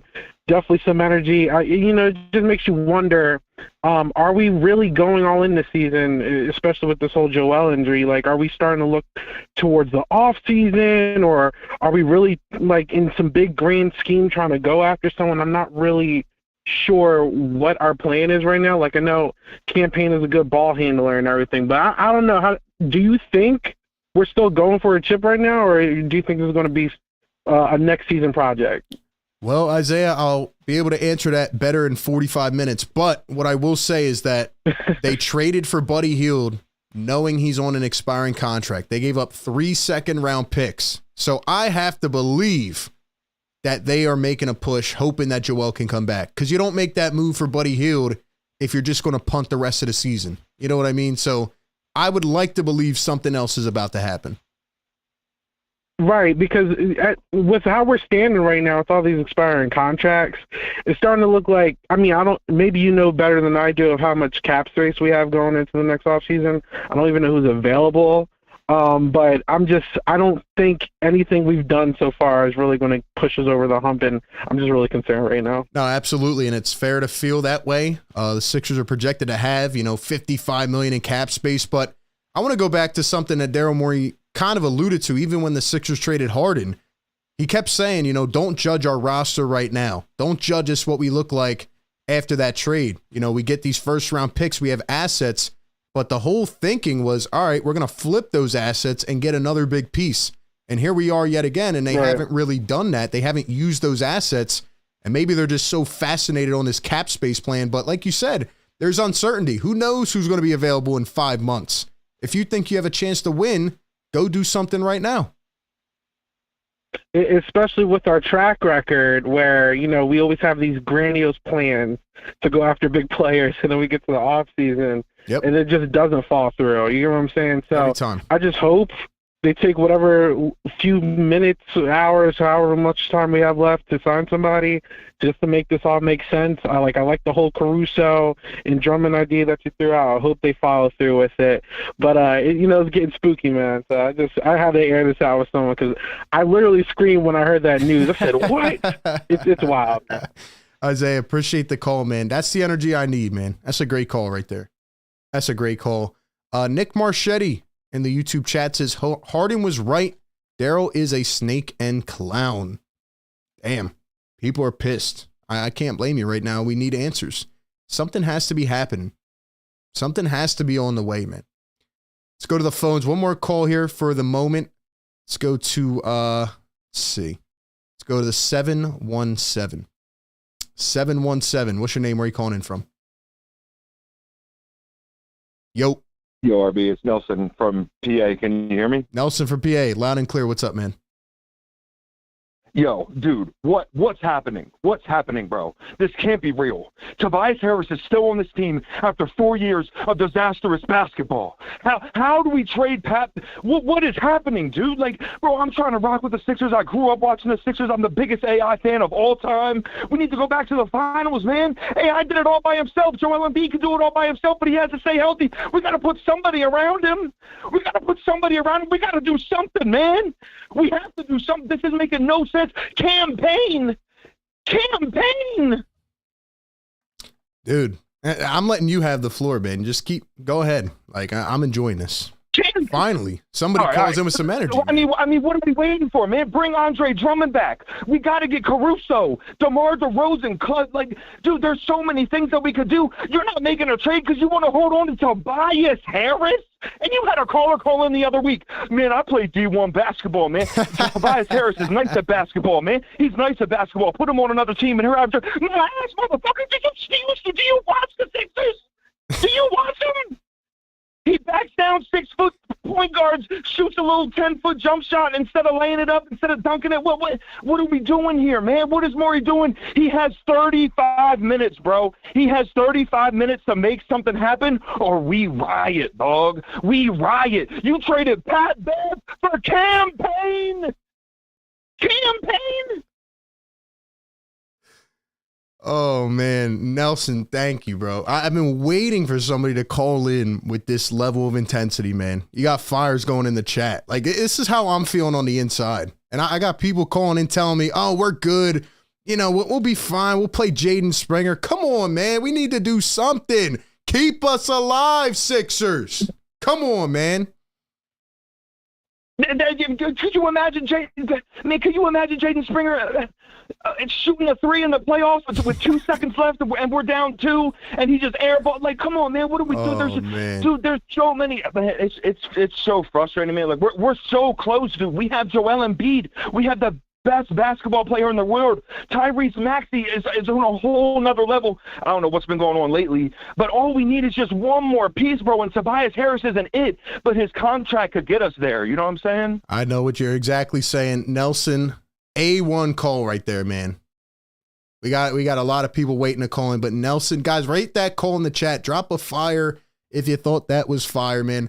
That is the level of intensity that I need, man. That's the emotion. Now, again, maybe you're happy with the Sixers right now. If you are, shout out to you. But if you're pissed off, that's the level of energy I need on the phones, man. Shout out to Nelson from PA. That's a 10 out of 10 for me. That's a 10 out of 10 for me. I'm looking here on Twitter. I'm trying to find something, man. I need something.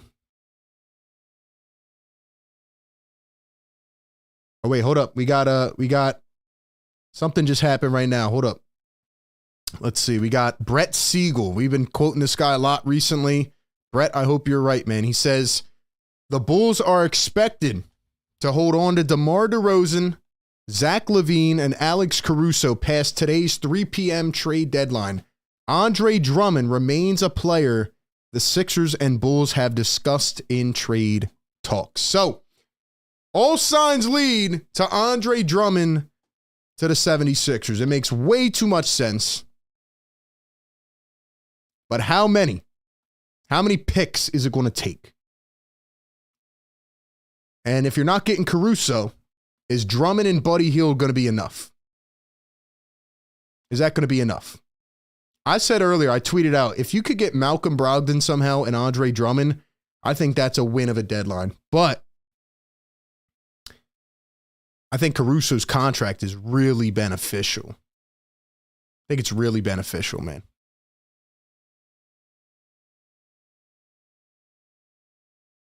Just Andre Drummond. I mean, signs keep pointing towards Andre Drummond.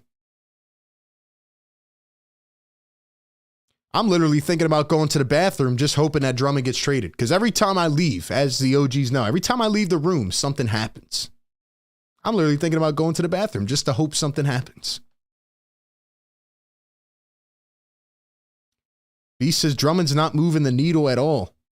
John says Andre Drummond is our savior. That's the man we're going to say put us over the edge. I don't think he's going to put us over the edge, but I think he's going to keep us from drowning.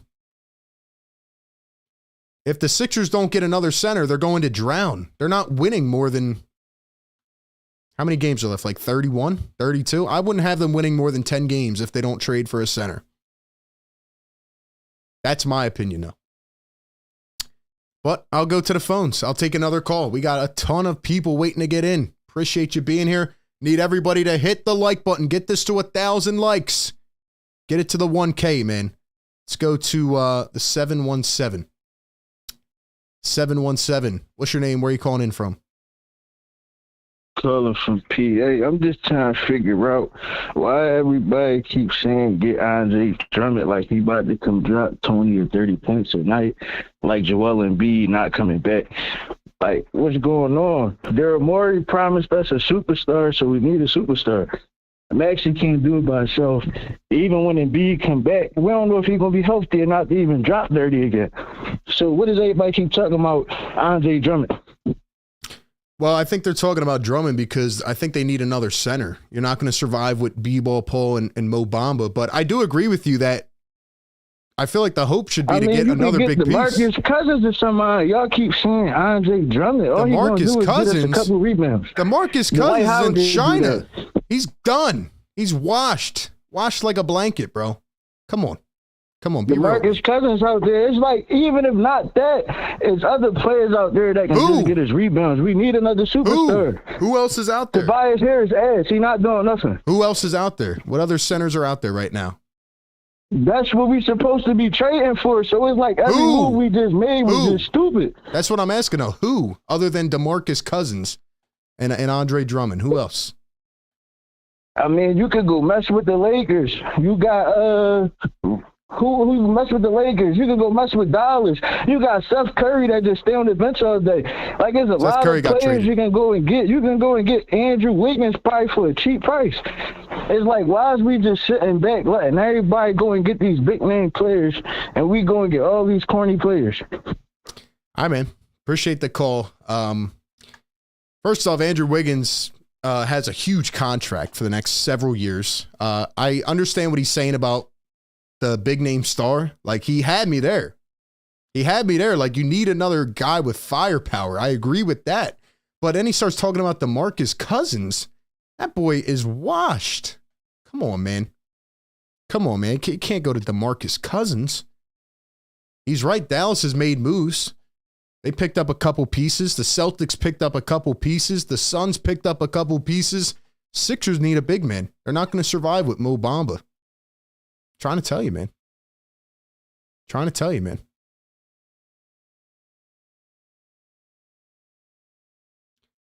We'll take one more call. I might go to the bathroom just to make something happen here. I know the second I leave, they're going to trade. They're going to make a trade. We'll see, man. Let's go to the 414. I'm enjoying these callers, though, man. 414, what's your name? Where are you calling in from? Hey, what's up, man? My name's Choncito. Choncito, what's up, man? How you feeling? Hey, I'm feeling good, man. I was going to ask you, like, I know it's probably not realistic, but, like... We got to keep it realistic, though, man. We got a half hour to the deadline. We need realistic. Tell me what's going to happen, man. Come on. Oh, okay. Well, what do you think it's possible that they can get Tyrese Halliburton, maybe? Like, Wembanyama's not realistic. Come on, man. Come on, don't troll. Who are they getting? No, really, Tyrese Halliburton, man. You got to go, bro. All right. You're banging up on the phones, man. Come on, man. Tyrese Halliburton. You trying to make me upset? He was trolling. I know what he was doing. He thought we were back in 21 at the deadline. He thought we were back in 2021. I know what he was doing. Choncito. Come on, man. I don't know if I can take any more calls, man. We got like 50 million people trying to get in here, but Tyrese Halliburton, we got 30 minutes to the trade deadline. Can we get some 30s in the chat? Let's go. Drop some fires in here, man. Come on, man. Something's got to happen here in the next 30. If they don't trade for a center, if they don't make another move, then what are we doing here? See if we got any more updates.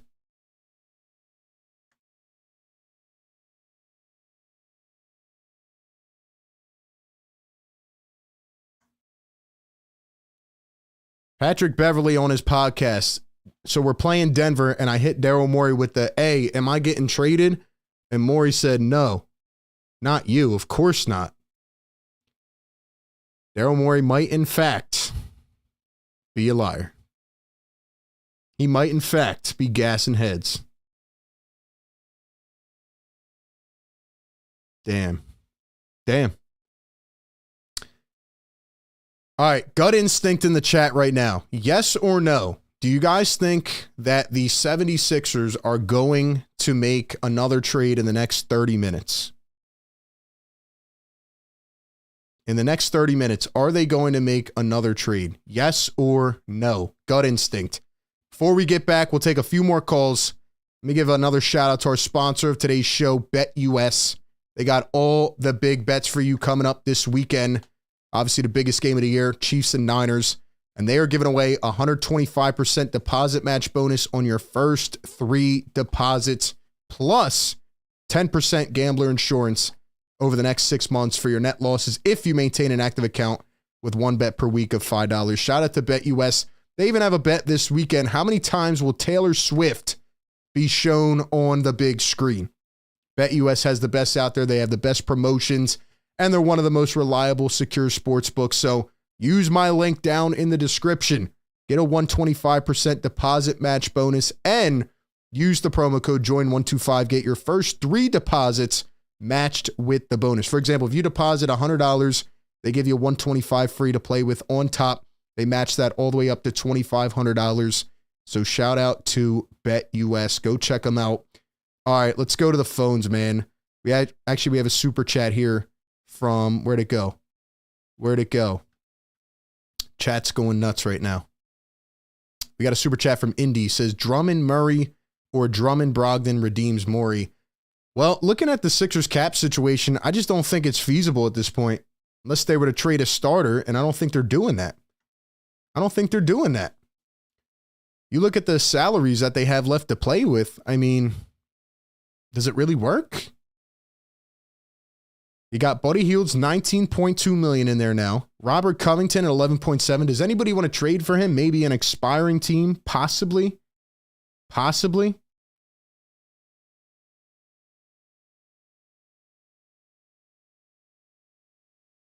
People are tagging me on a bunch of stuff. I don't know, man. But yeah, 11.7 for Robert Covington. DeAnthony Melton's not getting traded. You got Springer, Oubre, Bamba, KJ Martin. I mean, who's going to go, you know? I don't know, man. The phones, go take a leak, man. We need a trade. Guys, should I go take a leak? Yes or no in the chat. Should I take a leak? Yes or no? I feel like we may have to. We got so many callers on, though, man. I feel bad. I want to get one more caller in here. Let's go to the phones, man. I need somebody to give me some energy. Let's go to, man, I don't even know. Let's go to the 267. 267, what's your name? Where are you calling in from? All right, my name is Ramon. I'm calling from Philadelphia. Ramon from Philly. What's up, man? What's up, man? I just got to say, I like the Buddy Hield trade. I think it's a good trade. But we need a rebounder. We need like Andre Drummond, and I think we can pull it off. I mean, but we need to get rid of Mo Bamba, man. Yeah. We can't keep Mo Bamba. He's not it for us. Yeah. I mean, I hope they would get another big. I think we might have to trade your boy Paul Reed, man. Well, they can't contract-wise right now. I don't believe they can based on his contract, but after the season, because he has like a weird stipulation in there with the whole match and all that. So if the Sixers don't make the second round, he could potentially get cut because his contract is not guaranteed after that. So I don't know, man. It's going to be interesting, though. But they definitely need to add another big. You're right. Yeah. I mean, if we could somehow get like another wing. I mean, like I said, I like the Buddy Hield trade. If we kept Melton, so we can start Buddy Hield and we can have Melton come off the bench. I think we should have kept Pat Bev, though. Yeah, I agree, man. It's unfortunate, but hopefully another move is coming. But shout out to you, man. Appreciate the call. We're going rapid fire, man. We got a lot of callers. Let's go one more real quick. My guy Chuck. Chuck called in before. Chuck, what's going on, man?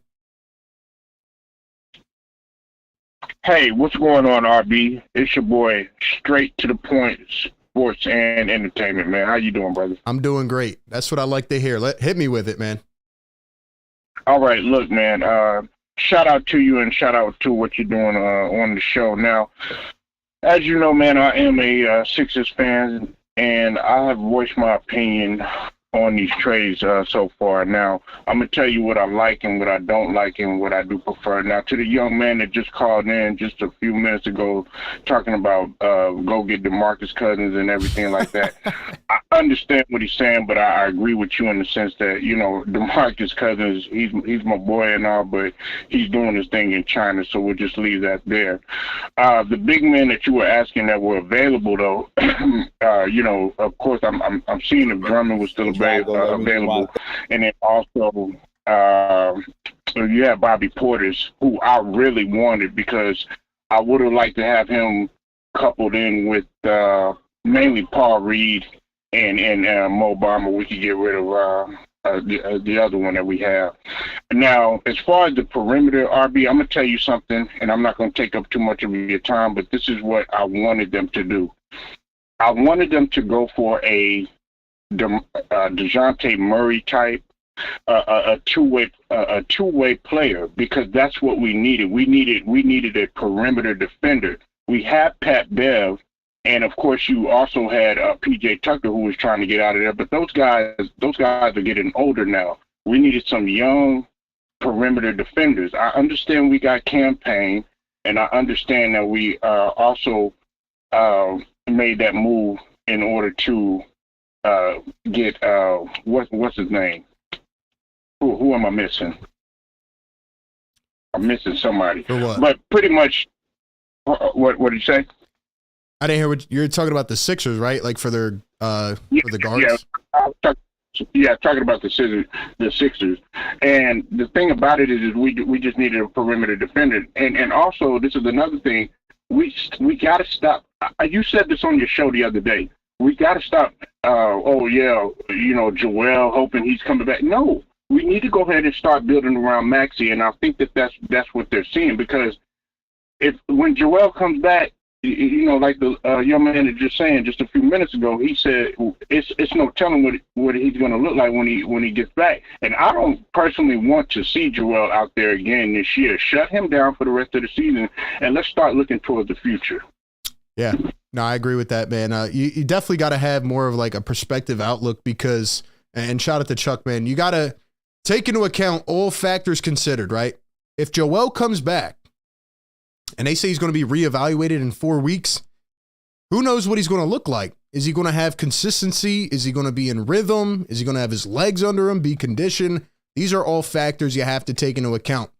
If you believe he can come back and play, you need to give him a lot more help than you have given him. You don't know how many opportunities you have left with Joel Embiid, so you can't sit up here and play around and, let's take one step in with Buddy Hield, but then not do anything else.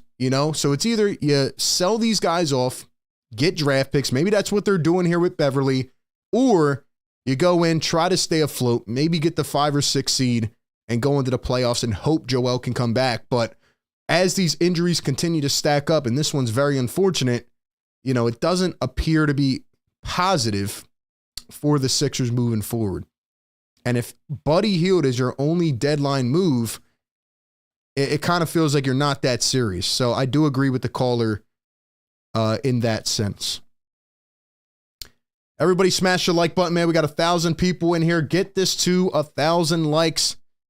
Honestly, I might go to the bathroom, because good things always happen when I go to the bathroom. And we are 20 minutes away. 20 minutes away. Come on, man. We need something. You're telling me the Bulls are just going to sit here and not do anything? Come on, man. They got to do something. Come on, man. Yeah, last time I went to the bathroom, we got Seth Curry on draft night. This morning, I went out for 2 minutes. We get Buddy Hield. Something's got to happen, man. If Embiid is not coming back, they should have stood pat. Exactly. Or traded off some of these guys. KJ Martin for a second-round pick. And, Mo Bamba. Get these guys out of here. But, man, this is tough. We got a lot of callers. Definitely going to get them up here as well. What do you guys think? Gut instinct, yes or no? Are the Sixers going to make another move? The thing I just had up there while the call was on, Philly train Pat Bev may come to speak to some confidence. The Sixers will add Kyle Lowry per Woj. So we might be going with Buddy Hield and Kyle Lowry. We need something, man. We need something. We're less than 20 minutes away from the NBA trade deadline. Come on, man. Come on. They got to do something here. They have to do something. All right, y'all. I'll be back in 2 minutes. Don't go anywhere. Please trade for Andre Drummond. We'll be back momentarily.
All right, I'm back. Did we do something? Did we trade? Good luck, please. Did we do something? Somebody give me hope in life, man. Somebody give me some life. Let's check. Did we do something?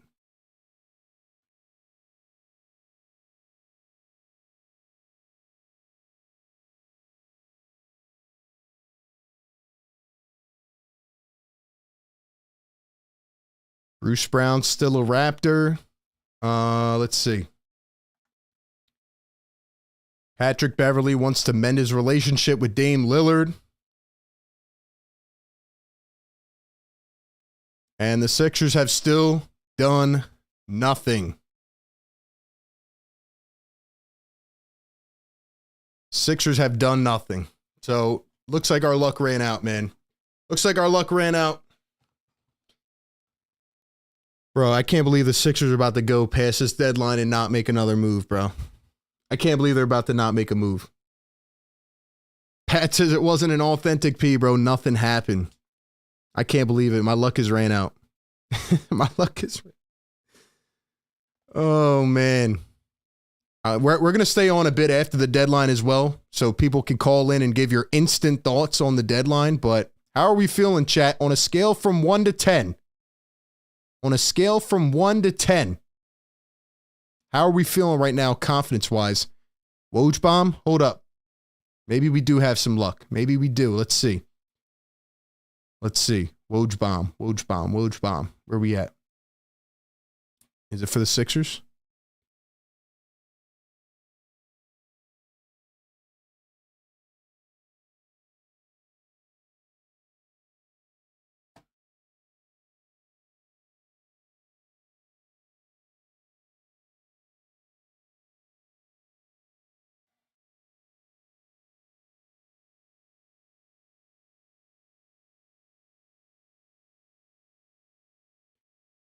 The Indiana Pacers have traded a second-round pick for Doug McDermott. I would assume it's one of the second-round picks they acquired today from the Sixers for Dougie McBuckets. You're telling me the Sixers couldn't have got Doug McDermott, used assets to get, I don't know, Bojan Bogdanovic or Alec Burks, or all these other cats. Now, again, this may not be the full trade. There may be more players involved. I don't know exactly about the Spurs cap situation. I know the Pacers, I believe, after the Siakam trade, are close to the tax. They may be in it.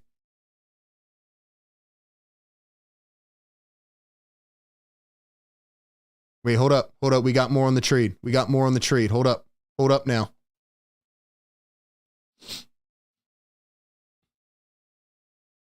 Adrian Wojnarowski says the Hawks are keeping guard DeJounte Murray. No trade. So DeJounte Murray is off the board. And I think we got more as well. Shams and Woj. Patrick Beverley issues a statement to Sixer Nation.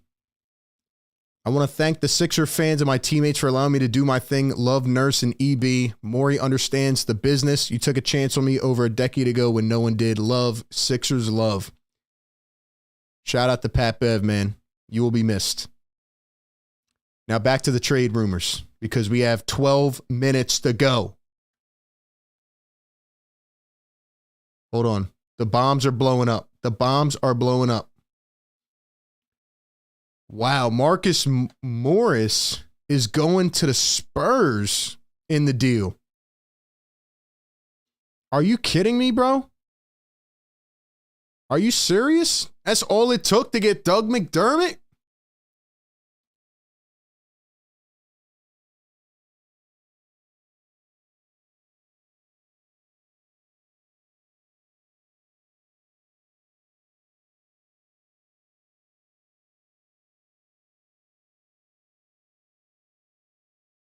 To get Doug McDermott, it took Marcus Morris and a second-round pick. And apparently they're going to buy out Morris, so essentially they're just clearing cap space You're telling me the Sixers couldn't have landed Dougie McBuckets? Bro. Dougie McBuckets can play, man. Wow. Well, maybe he can come back to Philly. Maybe he can come back to the Sixers, man. Oh, man. Shout out to Marcus Morris. So no DeJounte Murray trade. Marcus Morris is heading with a second-round pick to the Spurs in exchange for Doug McDermott. Again, I don't really know the Pacers cap situation. I know the Sixers cap situation, but off the top of my head, I do not know the Pacers cap situation. So the Sixers have ducked the tax. Is that all they're going to do? They need a center, man. If they don't get a center in the next 10 minutes, I'm going to lose it, bro. We might be in for a rant, bro. We may be in for a rant. Secret Underdog, what's up, bro? Morey forgot to set his alarm clock. The trades are going nuts right now.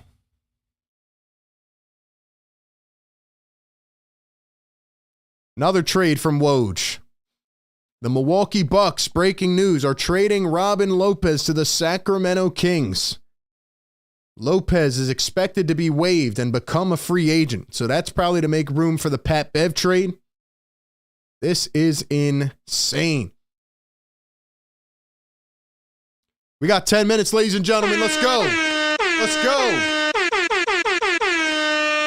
1,100 strong in the chat. Hit that thumbs up button and welcome into the show, man. Subscribe to the channel. Shout out to our sponsor, BetUS. Get a 125% bonus with their link. Let's go, man. This is nuts. This is nuts. So I'm trying to keep track of all these trades here. There's a lot going on. I do apologize if I'm missing any comments or just anything. Marcus Morris was just traded to the Spurs and then he's going to be waived. So maybe the Sixers can get him back.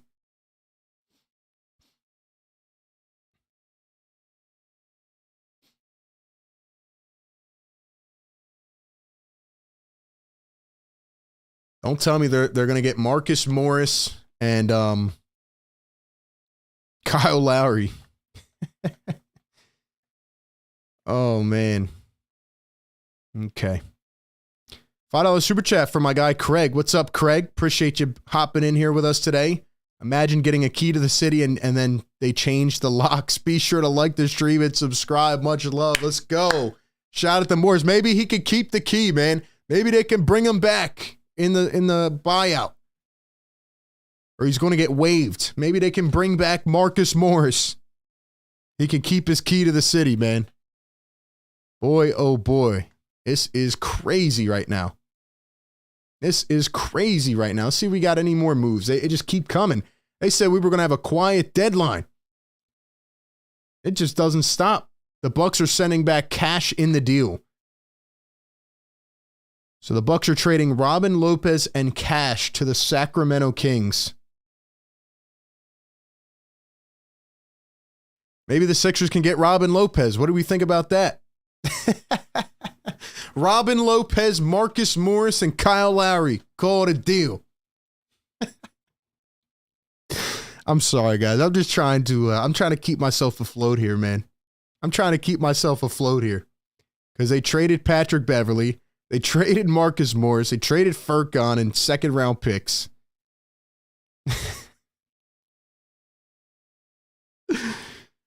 Oh, man. We got 7 minutes, ladies and gentlemen. Are the Bulls going to keep their roster how it is? They keep saying the Bulls and the Sixers have been in talks for Andre Drummond. I need a Morey buzzer beater. Morey stepping up to the plate, man. Come on. Come on. I need you to step up right now and do something.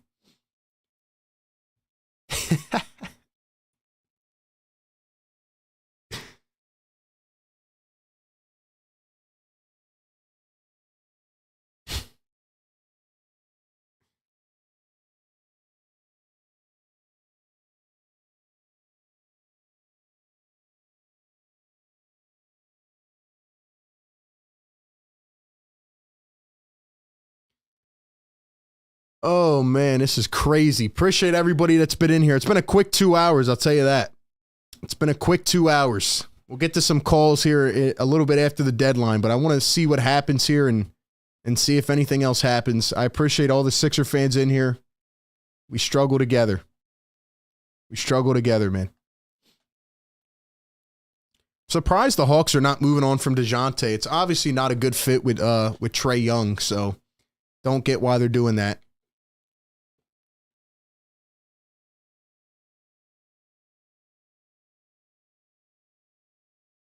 KZ says there's hope alive, RB. We can keep Marcus Morris. Well, if that's your hope, I don't know what you're wishing for, man.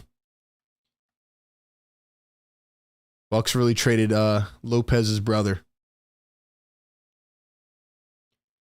Look, at the end of the day, man, Pat Bev might not be a playoff player. Maybe he is, maybe not.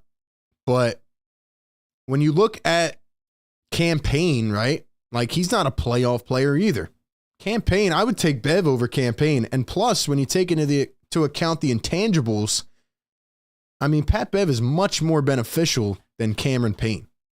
Again, my whole issue with the Sixers right now is, are they taking a step forward or are they taking a step backwards? Get what I'm saying, man? Like, if you have Buddy Hield on this team now, and he's going to be an expiring free agent, are you hoping to get Joel back? Are you taking a step to go in and make a push, or are you taking a step back? That's my thing. Shams Bomb says chat. Shams Bomb, okay. Let's see. I need a Shams Bomb in my life right now. I need a Shams Bomb in my life. Here it is. Per Shams Charania, the Raptors will waive Spencer Dinwiddie. Think that makes a lot of sense. Not really a point to keep him. Can the Sixers get Spencer Dinwiddie? I mean, are we banking on Kyle Lowry and Spencer Dinwiddie and Robin Lopez and Marcus Morris? Tell you what, man, the way Spencer Dinwiddie has been acting in Brooklyn.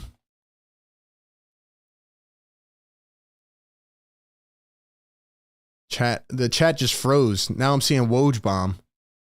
Hold on, let's go. Woj Bomb? Come on, Woj. I can't even read the chat. It's going so quick. 1,200 in here. Appreciate it. We got 3 minutes to go, man. All right, let's see what we got. Caruso. No.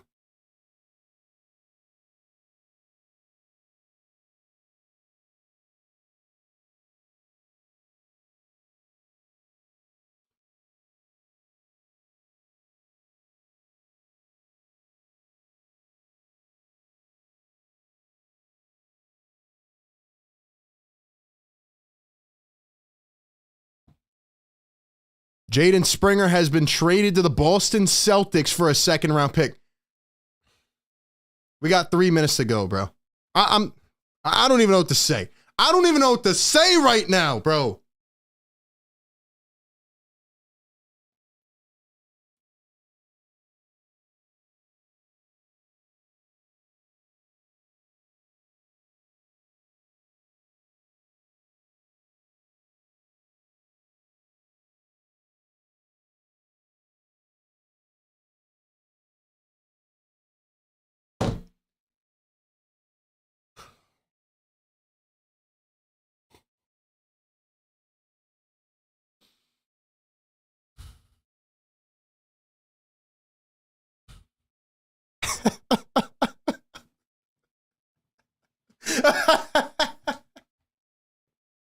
What are we doing? What are we doing? What are we doing?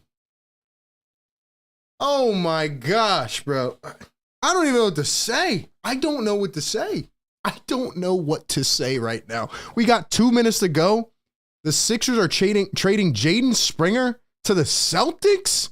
What the hell is up with you, Daryl Morey? I am done. I'm off it, bro.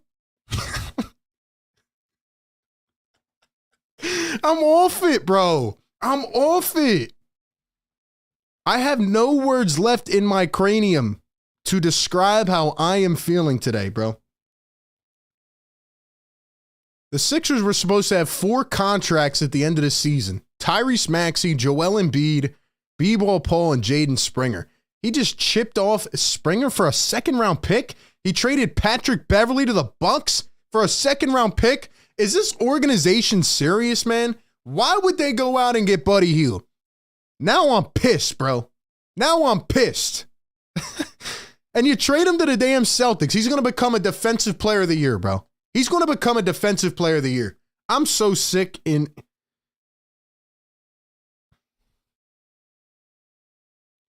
And no, I don't want to hear from these people in the chat. RB, we're good. How about that caller a little while ago?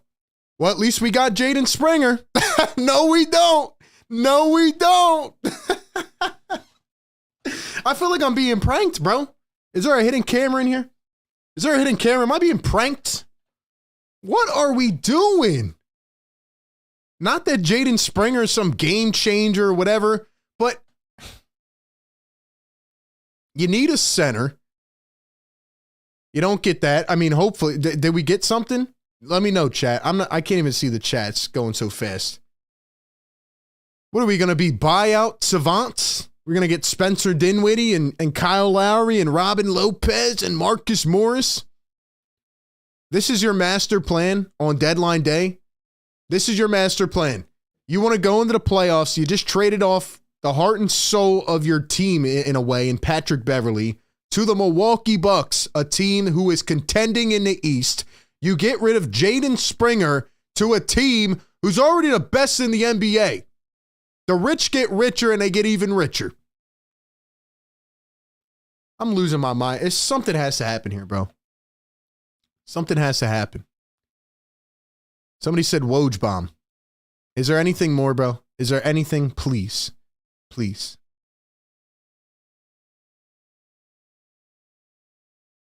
This is your Woj bomb? I don't want any more Woj bombs. The Celtics are trading Delano Banton to the Portland Trailblazers for a heavily protected second-round pick. The Toronto Raptors are keeping Bruce Brown. I don't care, man. I'm so frustrated, man. Is there anything more? It's 3 p.m. It's 3:01.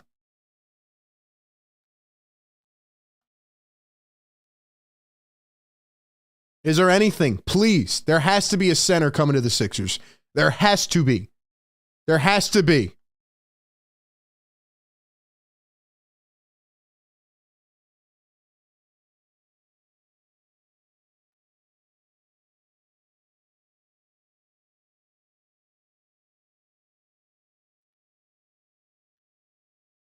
Guys, I'm holding on to a little bit of hope, and here's why. Because sometimes trades trickle in after the trade deadline. Sometimes it takes a few minutes to finalize. That's all I'm holding on to right now, because I cannot believe my eyes, bro. I can't believe my eyes right now. Not that I'm fascinated, all right? I've been saying Jaden Springer is not going to live up to the potential, but what is your plan? That is my issue. That is my issue. What is your plan here? Either go all out and sell everybody and get draft compensation, which is apparently what you're doing. But then again, why did you trade for Buddy Hield? You gave up 3 second-round picks for a guy that's going to be a free agent. You have to hope to re-sign him. I don't know what to say right now. I'm hoping and praying we get like Andre Drummond to the Sixers here at the end, or some type of big man. Please, something. I'm going to keep refreshing. Bruce Brown staying with the Raptors. Andre Drummond, anything? Anything?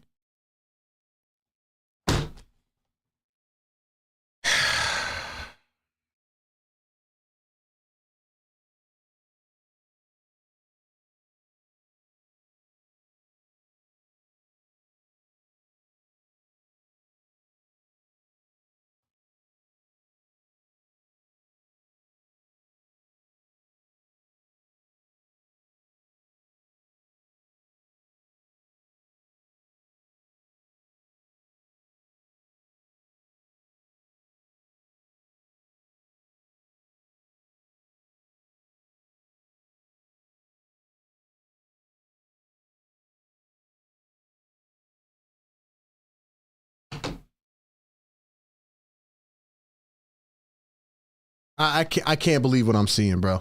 I can't believe what I'm seeing right now.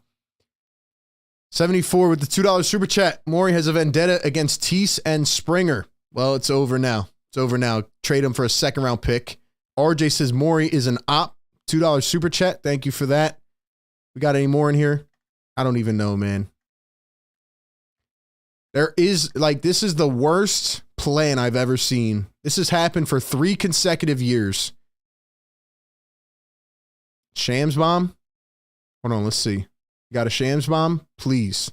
Something, please.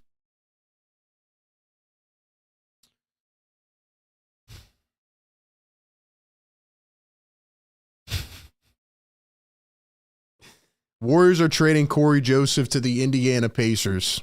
That's our final one. Is that it? Is that the nail in the coffin? I don't know what else to say, man. This organization is unserious. This is ridiculous. This is ridiculous, bro. I'm about to go off. I got a rant, bro. Let me just post something real quick because I'm losing my mind here. I'm losing my mind right now.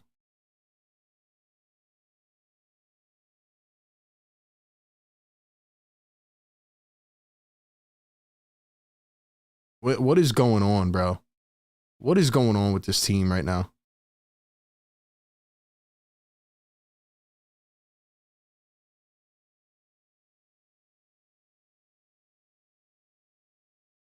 Ladies and gentlemen, feel free to call up the phone lines 508-924-3784 as the deadline has passed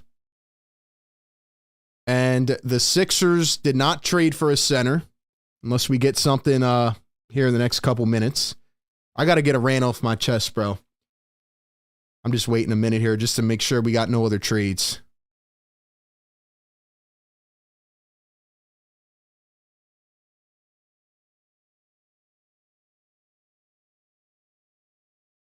I mean, you can't be serious right here, right?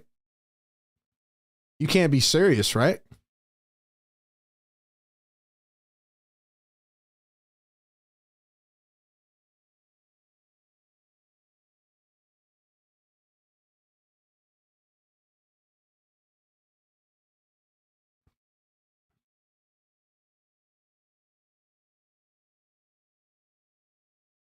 Give me 1 second, guys. Give me your thoughts in the chat. Sound off in the comments. How are we feeling? 1,200 in the chat.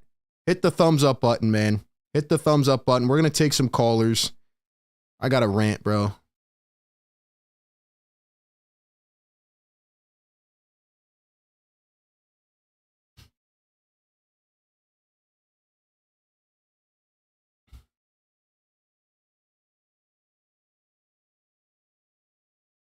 Just give me 1 second, ladies and gentlemen. I'm trying to make sense of this too. Shout out to Neon, man. Honestly, didn't think it could get worse than last year's deadline. Maury doing nothing, but here we go. Appreciate the love, man.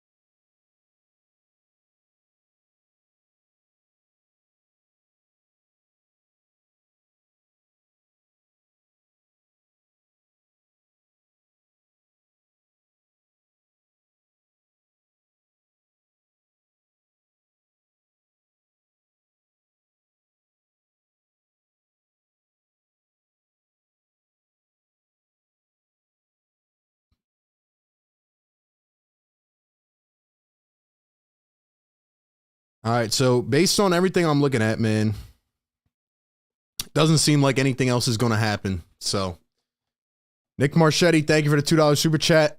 Call into the show, guys. Give me your thoughts. I gotta rant for a second because the Sixers are an unserious organization, man. They are so unserious. Hold up, all right, yeah, nothing else. Sixers are so unserious, bro. Like, I've never seen a team unserious like this. You start off the day by trading for Buddy Hield. You give up 3 second-round picks. You give up Furkan and Morris, you chop some dead weight, fine. Everybody thinks, okay, this is going to lead to another move. This is going to lead to another trade. It can't just be Buddy Hield, right? Then while everybody else is active, you sit on your hands. You let Bogdanovich and Burks go to the New York Knicks. You let Kelly Olynyk go to the Raptors. You let all these other players go off the board. Meanwhile, Chicago didn't make any damn moves. You trade Daniel House Jr., get below the tax line. You move off a pick for that. And then we still think another move's coming. You decide to trade Patrick Beverly, who's the damn heart and soul of this team, in a way, to the Milwaukee Bucks, to an Eastern Conference competitor, to another threat in the conference. And then you trade Jaden Springer for a second-round pick to the Boston Celtics. I'm off Daryl Morey, man. I'm done. Like, you are unserious. And I know what they're going to say. Oh, well, we got cap space. We got $55 million in cap space. Now we're only going to have Joel Embiid and Tyrese Maxey and B-Ball Paul on the roster. Who the hell cares?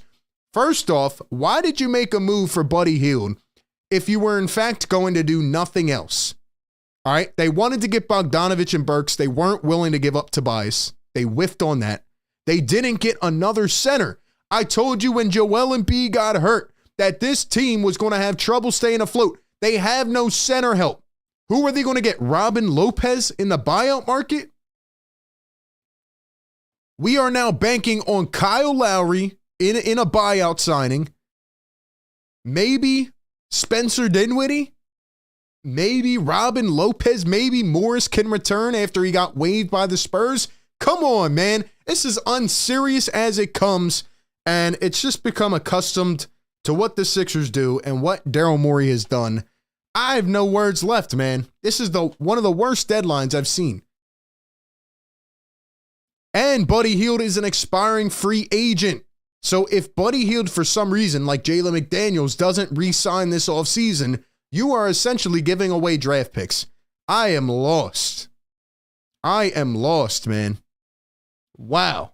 Wow, I am just confused right now. My whole thing, right, has been either go in and you're expecting Joel Embiid to come back and be healthy, or go or take steps out. Say, you know what? We'll go for the offseason. We're going to sell off Jaden, Bamba, who else? Daniel House, Morris, KJ Martin. We're going to sell all these guys off and get draft picks. You stayed right in the middle. You did nothing. It makes absolutely no sense, bro. It makes absolutely no sense. I'm lost. $2 super chat from Nick Marchetti says, we traded our two best defenders to conference teams. That's the worst part. You traded them to the Celtics and the Bucks? Are we playing double agent here? What is going on, bro? $5 super chat from Azure. He says, Sixers officially gave up on the season. Embiid is not coming back. And that's what I'm starting to think, Azure. That's what I'm starting to think. There's no way you act like this in the sense that Joel Embiid can come back and push for a championship. But again, why did you trade for Buddy Hield? Because now you're going to have to pay him as well. It just doesn't make sense to me. You know what I think happened? I think they traded for Buddy Hield with the intention of making other moves, and then they did nothing. They whiffed. They whiffed. Sway Vent says Morey is diabolical to getting paid by us and intentionally ruining us at the same time. His trade partners were our biggest obstacles. Oh my gosh, man. Hayden Azanaro with a $2 super chat. What do you think Joel is thinking? I think Joel's thinking, man, I might as well just get healthy and come back for next year. That's what I'm thinking. I can't believe this, bro. I can't believe this, man. Unbelievable. Unbelievable.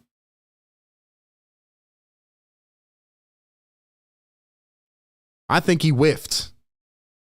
I think he went out there and said, we're going to get a center and another piece, and they whiffed.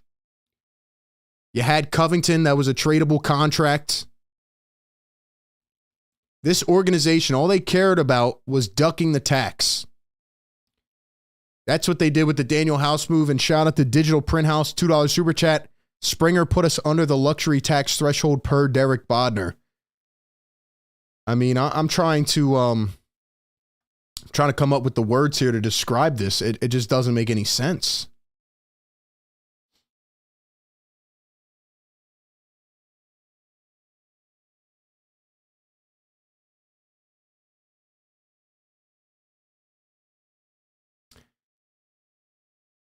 So we got this guy here on Twitter, Yossi Goslin.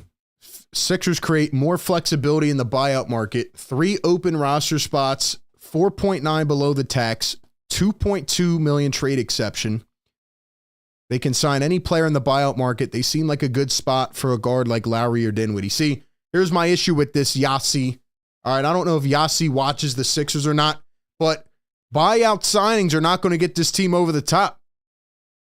Buyout signings are not going to make this team some championship level squad, man. What don't people understand about this? 3 open roster spots. They had an open roster spot last year, and they signed Dwayne Dedmon. Do you not understand?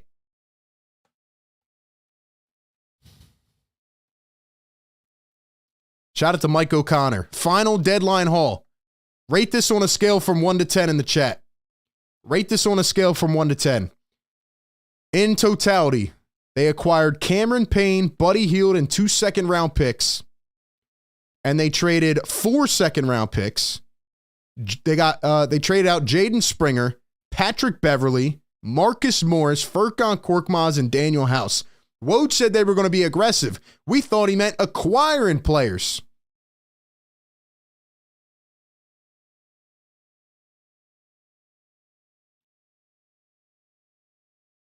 Y'all are reacting too soon. Could get Lopez. Give me a break, bro. You think Robin, Lopez, and Dinwiddie and Morris are going to save this team? Wake the hell up, bro. Wake up. What are we talking about? Come on, man. I understand feeling pessimistic with Joel Embiid's injury. I understand if you don't think this season is salvageable. I said that 3 days ago. I got roasted for it, okay? I said the season might be over. But why did you trade for Buddy Hield? That is my question. That is my question.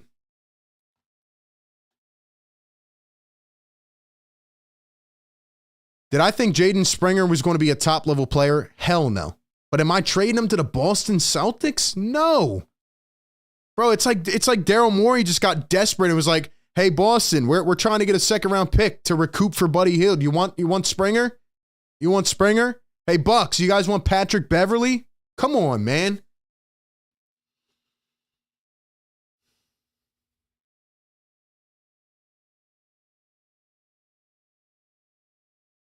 And it's not a guarantee that the Sixers are getting Spencer Dinwiddie and Kyle Lowry, by the way. Why do they want to come here? Tell me that. Why do they want to come? Doug McDermott got traded for a second-round pick. I can't believe what I'm seeing, man. I really can't. And for the people that are out there going, oh, well, you know, Patrick Beverly wasn't that good anyway. Well, guess what, man? Pat Bev actually brought some damn heart to this team. Not that he was going to be a playoff player or whatever. But Patrick Beverly brought more than campaign than all these guys. Wow, man. Wow. Well, once again, we're ducking tax. We're ducking tax.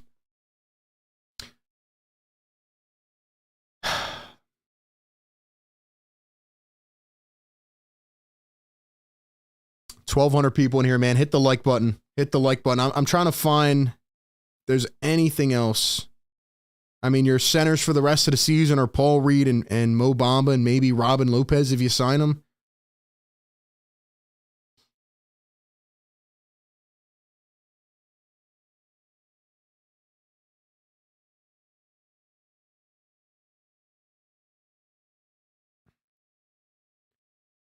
So let me ask you guys one more question, and I'm going to take a couple phone calls here to try to get some instant reactions, all right? Tell me if I'm going crazy.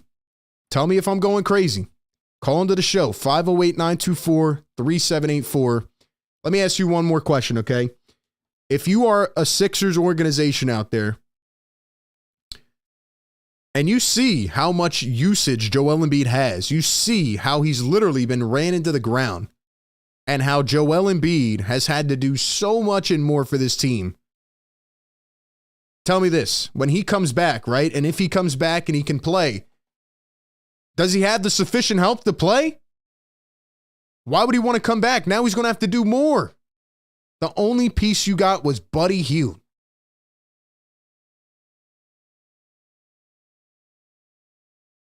That's my question. We're all content on Joel coming back and, oh, they're going to sign this guy and that guy. Just, sure, maybe the Sixers don't even have a good roster to begin with. Maybe they're injured, whatever. But if you are tanking the season, if you are punting the year away, why did you trade for Buddy Hield? That is my opinion. That's my opinion.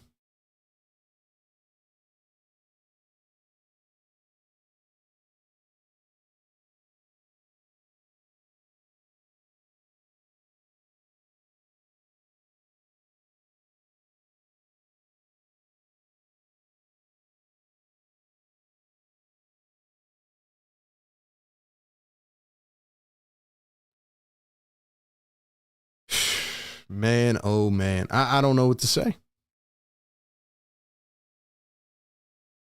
The Bulls did nothing. Wow. $5 super chat from Richard Kenny. Morey must have thought he was reeling in a whale, but it got away and was felt with a trout. That's pretty much what happened, Richard. That's pretty much what happened. I think Daryl Morey kicked off the day. He got trigger happy and he said, yeah, I'm getting Buddy Hield. Next, I'm going to get this player, that player, and that player. And the deadline came and went, and they did nothing else. Nothing else. Greg Sanchez with a $5 super chat says it is what it is. This year we don't have enough if we're being honest. Well, now we don't. We definitely don't now. And now I'm starting to feel like, all right, maybe Joel Embiid's just out for the rest of the year. But again, it didn't make any sense to get Buddy Hield.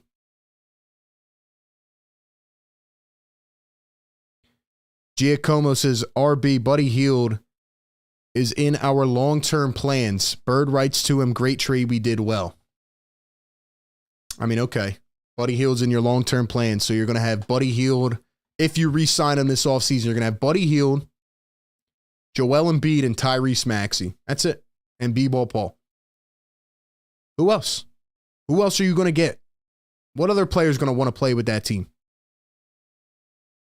I'm just being honest. I'm not saying Buddy Hield is a bad player. This has nothing to do with Buddy Hield. I like him as a player. I'm talking about the mentality. I'm talking about the mentality of the Sixers. Buddy Hield's a good shooter. He averages 12 points per game.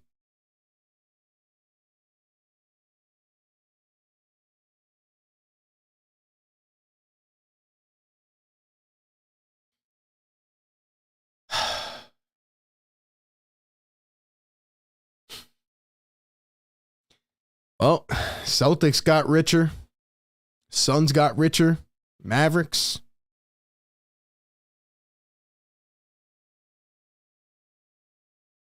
I'm glad they have a lot of cap space. I am. I'm really glad. John says they are trying to sell hope, saying we are going to sign PJ. I don't want to know who we're going to sign the offseason, man. I don't want to know who we're going to sign in the offseason.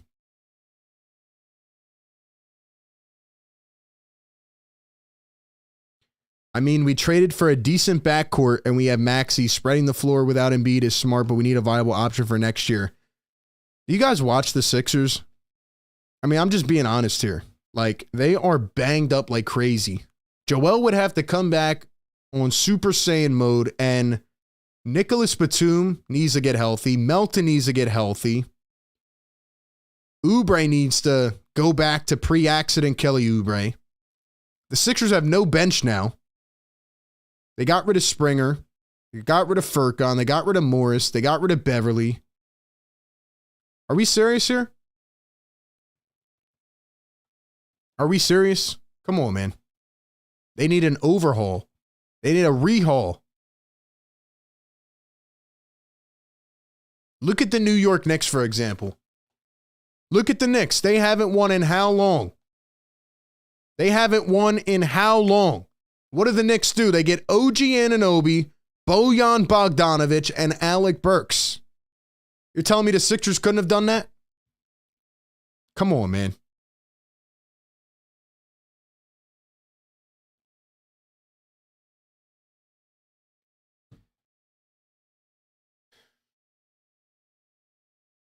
I don't know what else to say, man. We'll take a couple calls and we'll have more content later on. Let's go to the 505 on the phones. 505, what's your name? Where are you calling in from?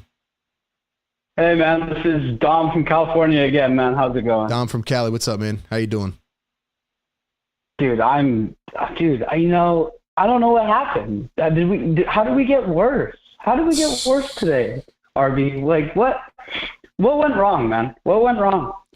I don't think we got worse. I just think we did nothing. We tiptoed towards the edge of the cliff and we said, oh, actually, I'm afraid of heights. No, thank you. My whole thing is, like, I wake up and I see we trade for Buddy Hield, and I have optimism, you know? Yes. Maybe we're going to go and try and get Drummond. Because I want a Drummond really bad, man.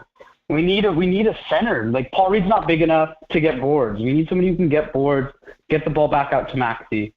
And I don't know, Buddy Hield was a great move. But then, yeah, I don't know if we kept trying to get pieces or picks to send in a bigger move and couldn't make anything work. But Dom, let me tell you something. I'm feeling desperate right now. Let me tell you something, Dom. The season feels washed. Let me tell you something, Dom. If anybody out there believes that the Sixers are going to be able to withhold, their ground here with B-Ball Paul and Mo Bamba as your only centers on this team, I mean, you have to be lying to yourself. How are you going to withstand some of these teams that you're about to play with essentially no center addition here? It just doesn't make any type of sense. Bro, they had a hard time yesterday against Golden State. Golden State, bro. Draymond cooked us last night. I have no idea. Like, Mo Bamba looks afraid of getting rebounds. Toby doesn't look for boards either. Like, we don't have a true center right now. Again, like, I think that it kind of feels like the season's over. Like, we sold. Joel's not coming back, and I'm okay with that. Like, if that's what it is, it's what it is. But, I'm a Sixers diehard. I watch every game, and dude, we didn't get better, David. We got way worse. We got way worse, in my opinion. Crazy, man. Dom, appreciate the call. In a way, he's right, because to not improve, to not decide which direction you want to go is, in a way, getting worse. To stand in the middle is worse. I'm just confused with the approach here. I'm confused, man. Just like Dom, just like everybody else.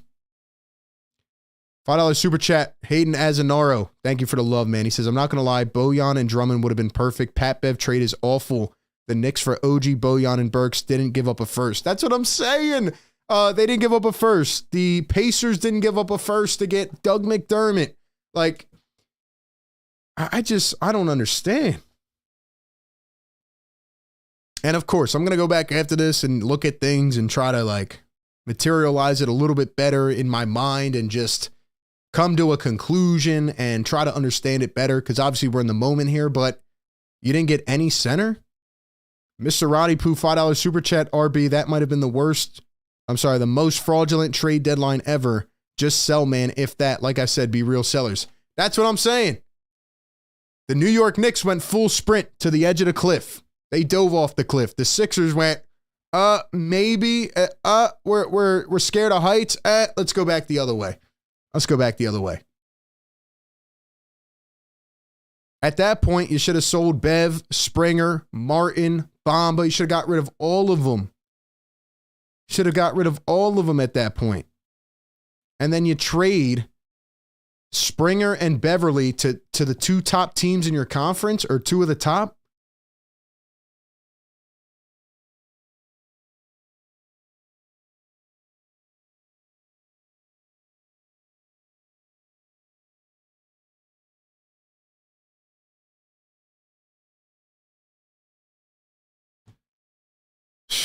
Man, oh man. I just saw a thing here from John Clark. He said, what did he say?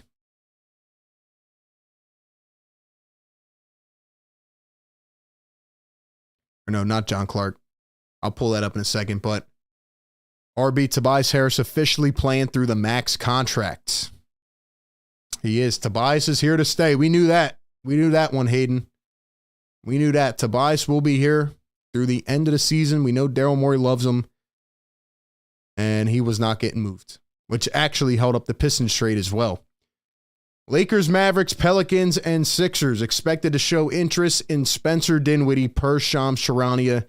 That doesn't mean anything to me, to be honest. 4 teams involved. Why would he come to the Sixers? You know, like that doesn't give me a lot of hope right now. But I just saw this thing from John Clark as well about Andre Drummond. What did he say? Where is it at? I'm heated, man. Where are we at here?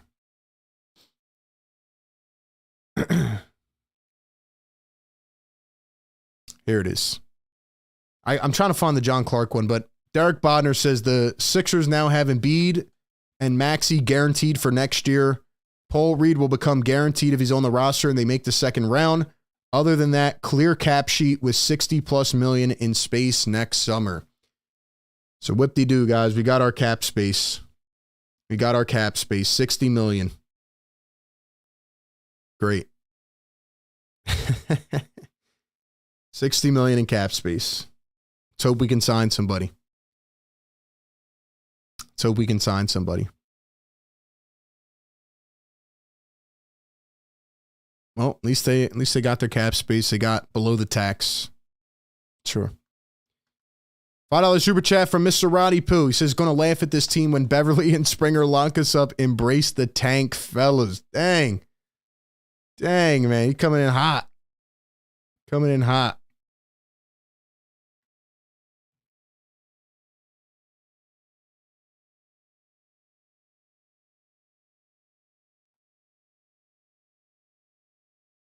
Ramona Shelburne says that the Sixers had conversations with the Chicago Bulls. And then John Clark says this. The Sixers spoke with the Bulls the last few days up until the deadline about Andre Drummond, but the Bulls did not move him. It's my understanding the Sixers filled their needs of three-point shooting with Buddy Hield and a backup point guard with Cameron Payne. And they wanted increased flexibility with the buyout market.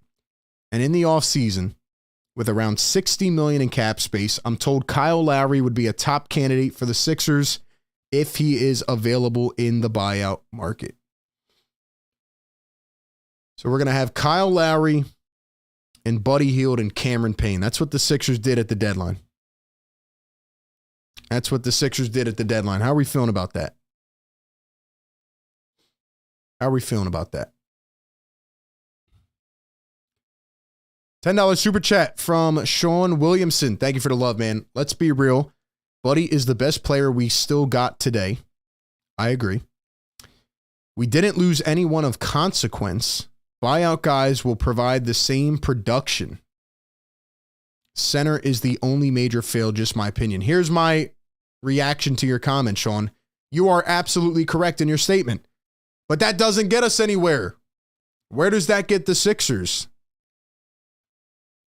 That's my opinion. Where does that get the Sixers? Okay, we don't lose any ground. We get rid of these guys, these dead weight guys off the bench, and we get buyout guys. But what is that going to do? Okay, you keep Buddy Hield, you re-sign him. I like Buddy Hield as a player. Is that going to make the Sixers a championship team? Is that a trio right there, a championship trio? Tyrese Maxey, Buddy Hield, and Joel Embiid? Obviously, their objective here was to go with the cap space route, but it just doesn't make sense to why they got Buddy Hield at that point. Not that he's a bad player, but like, you know, you're going to have to re-sign him now, and you gave up 3 second-round picks, and oh, man, just they're not moving the needle. They're not moving the needle, man.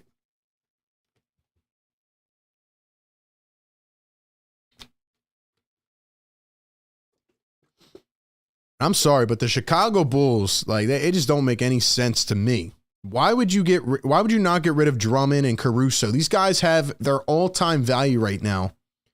Why would you not get rid of them? Drummond's going to leave for nothing. You're probably going to end up trading Caruso down the line for something much less valuable. And you're going to let DeRozan walk. It just doesn't make sense. Anyway, let's go back to the phones, man. Let's go to the 484. 484, what's your name? Where are you calling in from? Yo. Yo. Oh, my bad. Yeah, this is Mike from Philly. Mike from Philly, what's up, man? So I want to try to raise the vibes up because I kind of agree with that last super chat. Like, who did we lose that was in the playoff rotation? I mean, you could say Pat Bev, but Cam Payne is probably a lateral move. Buddy Hield upgrades the starting lineup, pushes Melton to the bench. So now you got Melton and Oubre coming off the bench, which I think is an upgrade. And I agree that the big fail is not getting a center, but we didn't move any firsts. We have 5 firsts to trade in this, like at the draft. We got $60 million in cap space. We've known for a while that that's what they were wanting to do. I just don't think it's that bad. Is that a championship team though? After the product you have today, say Joel Embiid comes back and he can play, do you think that is a championship level team, especially with how the teams in the East got better today? I think we're probably still in the top 3. I mean, the Knicks are pretty stacked, that's for sure. Cavs have won 15 out of 16. I don't see what players did we want that ended up getting traded. A center. We wanted just a center in general. We have no centers. Right, but would we be a playoff team if you added Drummond? I don't think so. I think you needed something high. I wanted DeJounte Murray. That's what I wanted. But I don't think like anything of high consequence was out there. I'm not saying it's of high consequence. I think people are misinterpreting. I'm just saying that the Sixers, if they believe Joel Embiid can come back, they need to find a way to stay afloat. And with what they did today, I don't know if they're really impacting the team at all. Sure, you got rid of the dead weight. You'll bring in some buyout guys, but that's not moving the needle on anything. I feel like they didn't take a step forward or back. They just stayed right in the middle. And I don't think personally that was a good decision. More than the buyout guys, I think Hield pushing Melton to the bench, and now you have Melton and Oubre on the bench as opposed to being starters, is kind of a low-key upgrade in itself. And I agree with you there, but the fact of the matter, Mike, we got to look at it overall, is that Melton's been hurt for over a month, hasn't played. Kelly Oubre doesn't look the same as he did earlier this year. Hopefully they can return to form, but right now they're not playing that well, so it doesn't matter. Well, yeah, health is the important thing no matter what. Like, and play. I mean, that goes for Embiid, and then maybe they know something that we don't, too. That's the other thing. Maybe, but I don't know, man. I don't know if just Buddy Hield's going to do anything. Maybe they can re-sign him in the summer, fine, but I don't know. It was weird, and then you trade 2 guys to your top competitors in the Eastern Conference. I just don't understand it. Well, and then Cam Payne is shooting like 40% from 3, too. Prior to this, we were 26th in the league in 3-point shots. Now, if Embiid comes back, you know, there's going to be a lot of open threes to go around. But yeah, I mean, not getting it big, I'm definitely in agreement. That's a big miss. I just don't think it's as bad as I think Pat Bev is a fan favorite, and people are pissed off about that. But I don't qualitatively, I don't think it's that big a deal. All right, Mike, appreciate the call, man. All I'm going to say is that when the Sixers traded James Harden, right, because I feel like we've lowered our standards a bit since the Embiid injury, but when the Sixers traded James Harden and they acquired these first-round picks, in addition to these players, we said, okay, now we have some fuel in the tank, right? Sixers had no tradable assets before. Now we said, okay, we got 3 firsts to play with, and we're going to go gear up and make a move. And I get sometimes the market dictates and nobody's available. But as the caller just mentioned, as we talked about, there are guys out there, and you, again, did not move any of those assets. You kept them, and you're playing. See, here's my issue. You're playing with one of the best one of the best players of this generation in Joel Embiid. And I feel like they're acting like he has 10 more years left, you know? Feels like they have 10 more years left to Joel Embiid. That's what they're operating with, that mindset. But that's not true. You got to maximize right now. And they didn't go out and get another big player to help take pressure off. So it almost feels like they're just punting at this point. Feels like they're just playing for next year. So let's see. We got a $5 super chat from, let me just do this. We got a $5 super chat from Mr. Roddy Poo. He says, you trade away your POA defenders to your rivals. Morey sabotaging an elite level. Vibes are dead. Sean Williamson, $2 super chat, says, following up, they're definitely punting this year. I agree with you, Sean. I mean, that's pretty apparent at this point. They're just kind of hoping and praying for the best and just seeing where the chips fall, I guess. Greg with a $2 super chat says, this year was always going to be a bridge year, which is tough when you have Joel Embiid. And then Prince Benito, $5 super chat, says, can we get another round table on our current position today? You, Sean, DJ, and Romp, you guys have different takes. I'm actually scared, not gonna lie. I mean, there's nothing to be scared about. We kind of see what they're doing, you know? We see what their objective is now. So just frustrating in a way.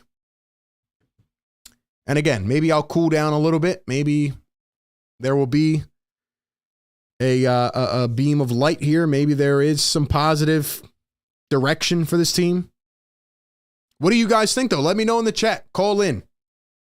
Last caller said that maybe I'm overreacting a bit. What do we think? Because personally, I think Sixer fans are getting tired of, you know, being promised everything as they have been, you know, competitiveness. And over the last 10 years with all these draft picks they accumulated and things like that.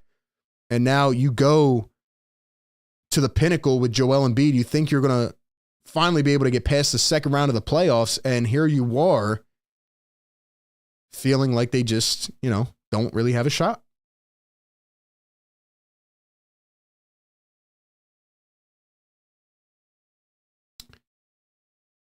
What do you guys think in the chat, man? What do you guys think in the chat? Am I overreacting or what?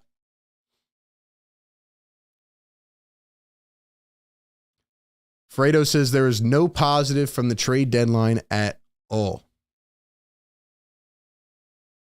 Speed Demon says it's over, man. Roddy says, why did you trade Springer to Boston? Why'd you trade Springer to Boston? A lot of questions, man.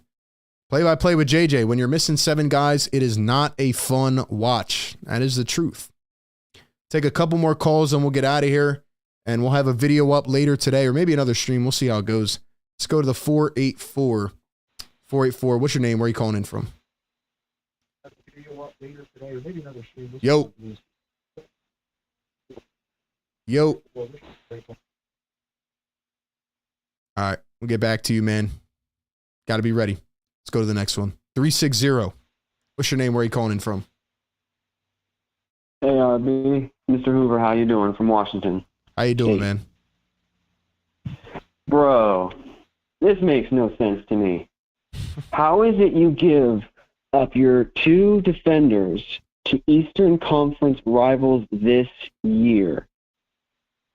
Bro, that makes no sense. Call me, am I nuts here?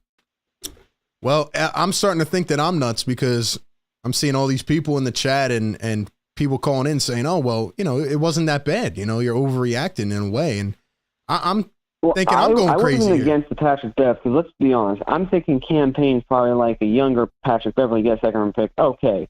But the thing that pisses me off to no end is this Jaden Springer. And I was never sold on Jaden Springer. We made that very, very clear on the airwaves. I was never sold on Jaden Springer. You're going to develop later. Nothing personal against the guy. Good.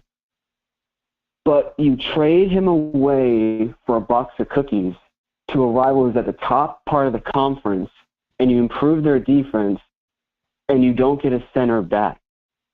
Yeah. No, I like, agree. Let's forget about Andre Drummond. Okay, like, who else was available? Did you look? Is there anything you can give us? And also, as far as Chicago goes, what makes you think you are going to do good with Andre Drummond and Alex Caruso this year? You guys stink. You guys stink. You're done. Are you hoping to sell tickets for Andre Drummond and Alex Caruso? No disrespect, those guys are good players. They are good players.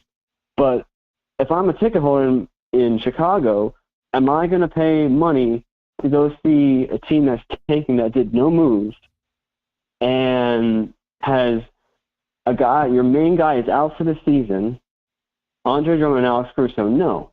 So you're in full tank mode then. So then why are you holding on to these guys? Honestly, as a business person, am I nuts here? Call me crazy. Am I wrong? No, I agree. I don't understand what Chicago's doing. They apparently think they can make a push for the play-in, which in turn does nothing for your team. I mean, they've added these seeds over the last couple years, and okay, cool, you're the 10th seed. I mean, okay, great. They should have got rid of all their guys while they had value. I don't understand why they did not. Makes zero sense to me. Playing schmaying. Yeah. Okay, I'm being real. Playing, you ain't going nowhere. 7, 8 seed, you're going nowhere. 6 seed, you're going nowhere. Yeah. 5th seed, 4th seed, even 5th seed, I say, you're going nowhere. Top 4 conference, maybe for 4. That's a very slim chance for this 4 seed. But you give up James Springer for a box of cookies, and you don't get, because I wouldn't be against James Springer going away for Andre Drummond. I would have had no problem with that. Absolutely. Because you got defense for defense. Absolutely. Okay. Absolutely. No problem. But I got to go. I'm pissed. All right, man. Appreciate the call. Have a good one. You're right. Appreciate the call.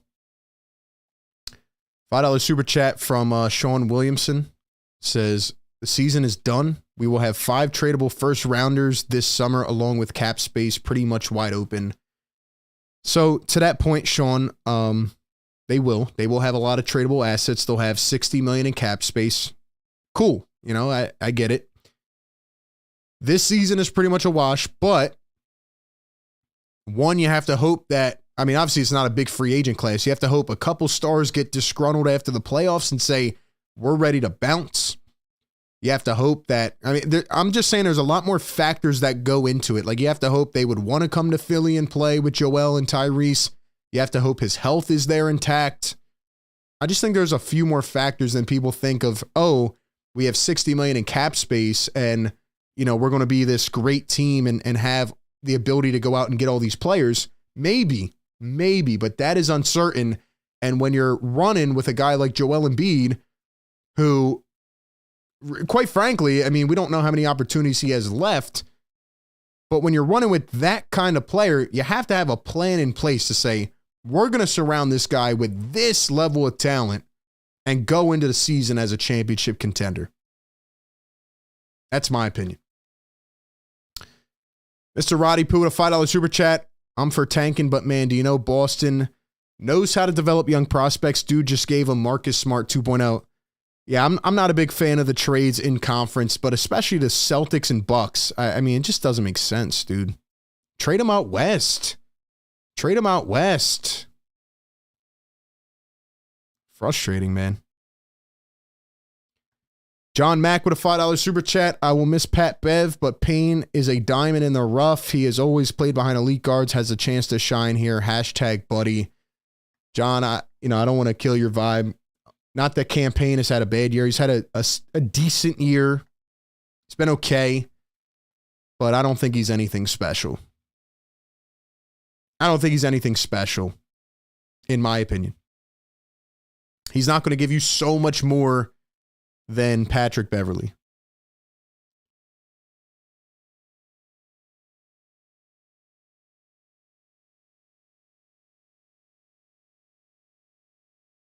Joel Embiid just tweeted out, ladies and gentlemen. Joel Embiid just tweeted out. Let's see what Joel tweeted out.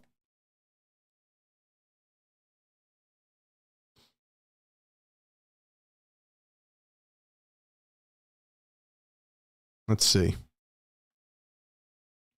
$2 super chat from F. Chillaxon. Why tank and not trade Tobias unless he is extending? They're just going to let all these contracts expire and have all these cap space guys, at the end of the season. But, I mean, damn, man. Hold on. Let's see what Joel said.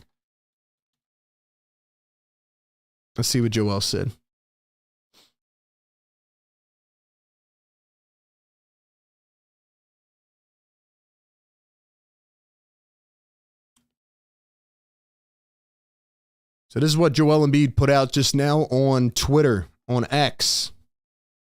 He says, lots of people got better. That's fun for competition. Well, it's not too fun for us, Joe.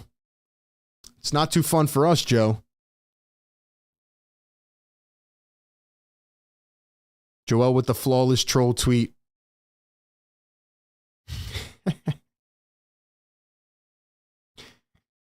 He said the same thing before, too, man.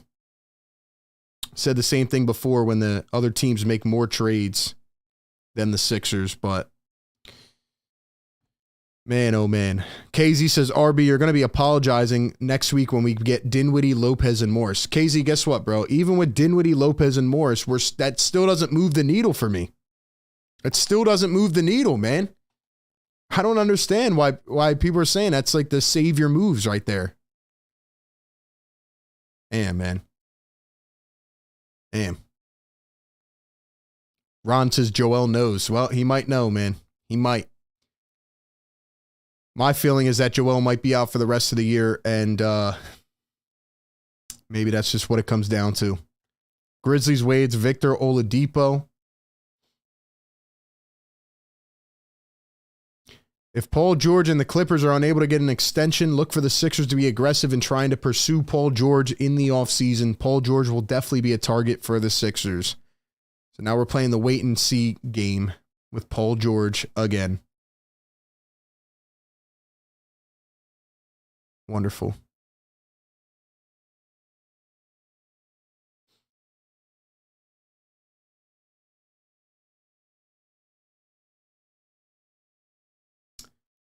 Well, it looks like we're going to go for Kyle Lowry, so I guess that might be the final thing here. I guess. Pat says, how are we buyers at the deadline and have 2 less players after it? Exactly, man. Man, oh man. Man, oh man.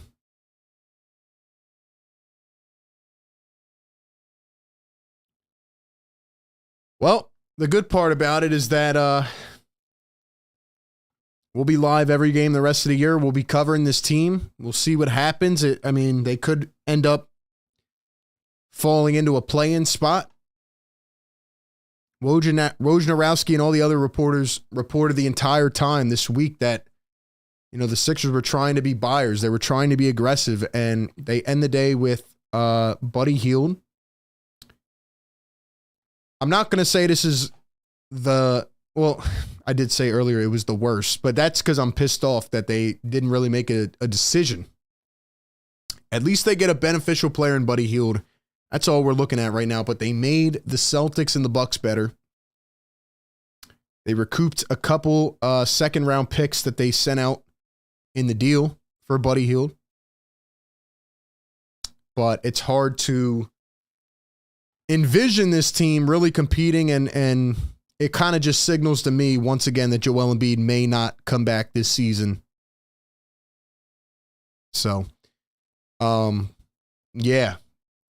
We'll have to wait and keep our eyes on the buyout market, and we'll see what other news comes along the way. But, man, who's going to be the center the rest of the season? Are you guys confident with the centers that these Sixers have?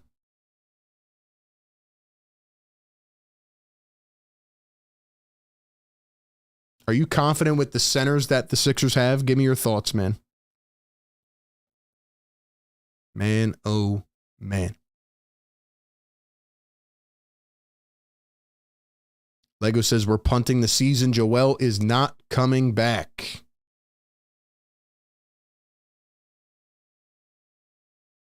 Ron says, appreciate you. Today was a doozy. It was, man. Kenny Lofton Jr., Robin Lopez. No, thank you. No, thank you. Who knows if they can even get Dinwiddie? Who knows if they can even get these guys, man? So they go without acquiring a center. And that's where we're at. Let me give one more shout out to our sponsor of today's show. Shout out to BetUS. Once again, guys, get a 125% deposit match bonus on your first 3 deposits with my link down in the description. And use the promo code JOIN125. They'll also give you 10% gamblers insurance. And they're one of the best sports books out there with quick 24-hour payouts and 24/7 customer service. Big game coming up this weekend. Obviously a big season rest of the year along with the NBA. And they got you covered with all your sports betting needs. So Go check out BetUS, man. Use my link down below. Get your 125% deposit bonus and use the promo code JOIN125. That's where we're at, man. That's where we're at. It's been what, almost 3 hours? We'll go 8 more minutes or 7 minutes. We'll read the rest of the chat. I think I'm going to put out a video later. I put out a video earlier today. But yeah, we'll probably put out a video later just with my overall thoughts on the deadline.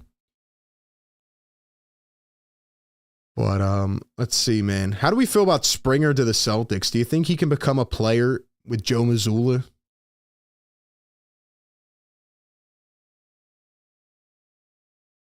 Pat says, screw it, sign Nene and compete for a chip. 15 total trades today here on the NBA trade deadline. Definitely been eventful, I'll tell you that. It's been eventful for sure. I think another thing we got to speak on is the fact that another first-round pick does not work out for the 76ers. Another first-round pick gone by the Sixers. Frustrating, man.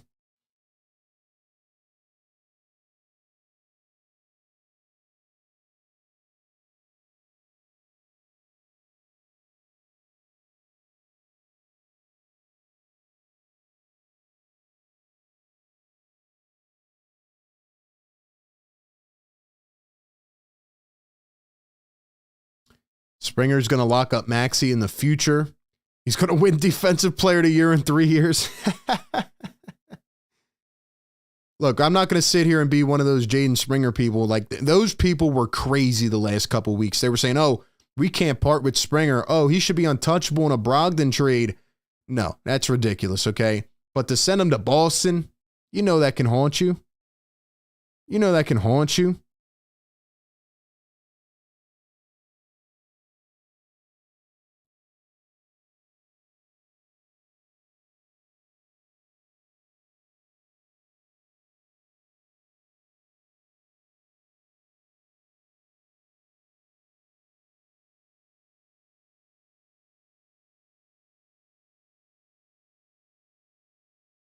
Vincent says, did you not just watch Springer come in games, lock down the best scorer in the world, and create mass havoc? Yeah, Vincent, I watched Matisse Thybulle do that. I watched Ben Simmons do that, and look how that happened. Look how that went. The guy has no offensive bag. Sixers continue to draft these defensive wizards that do not develop any type of offensive game. I think Springer could be a piece, maybe down the line, but that's maybe, a big maybe. I saw every other defensive player, elite defender, do that for the Sixers, and it didn't amount to anything. We need better drafting, better developmental coaches. Crazy, man. Saban says, I don't mind losing Springer, but not for nothing, and to the Boston Celtics. Yeah, they were picking up second-round picks, man. They were picking up second-rounders. That's what they did. That's what they did. Daryl Morey was like, he was leaving the bait out there. Like, anybody want these players for a second-round pick? Anybody? Chris says, why don't we develop prospects? Yeah. What do you think we're going to do in the buyout market? I think we're going to sign Kyle Lowry, and that's it. I think we're going to sign Kyle Lowry. And then they're going to roll with that. I think that's what they're going to do. So, read a couple more comments out. Appreciate everybody being in here. All the callers that called in. Thank you very much. Thank you for supporting the show here today. Man.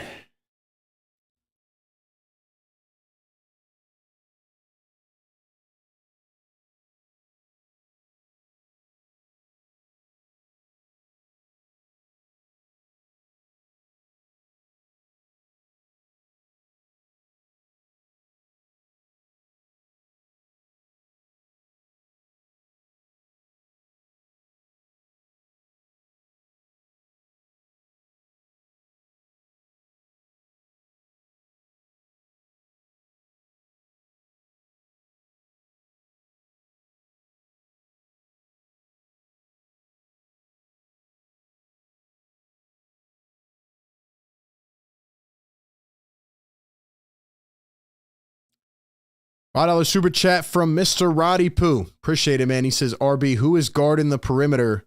Who? Buddy, Maxey, and Toby on pick and roll defense. I think people are in for a little bit of a surprise when it comes to Buddy Hield. I know we're kind of envisioning 4 years ago, you know, when we thought that Buddy Hield was one of the best spot-up shooters in the league, which, again, he's still a pretty good three-point shooter, but he's really not that good of a defender. I don't know how he can play in the starting lineup with Tyrese Maxey in the backcourt defensively. I don't think you really have an upgrade there, so I think people are going to find out a little bit, you know, what some of his limitations are. So, I don't know, man. At least Jaden Springer got a couple minutes here under Nick Nurse. At least Furkan got his wish. That's all we got going at this point, man. Who do you think the Sixers will rely on to replace Joel Embiid in the center spot? Nobody. That's my point. They didn't get a center. They didn't get another center. And that was their number one need. If you've watched the last 4 games, you have seen how bad this team has been when it comes to interior defense, post presence. They have none of it. They don't have it.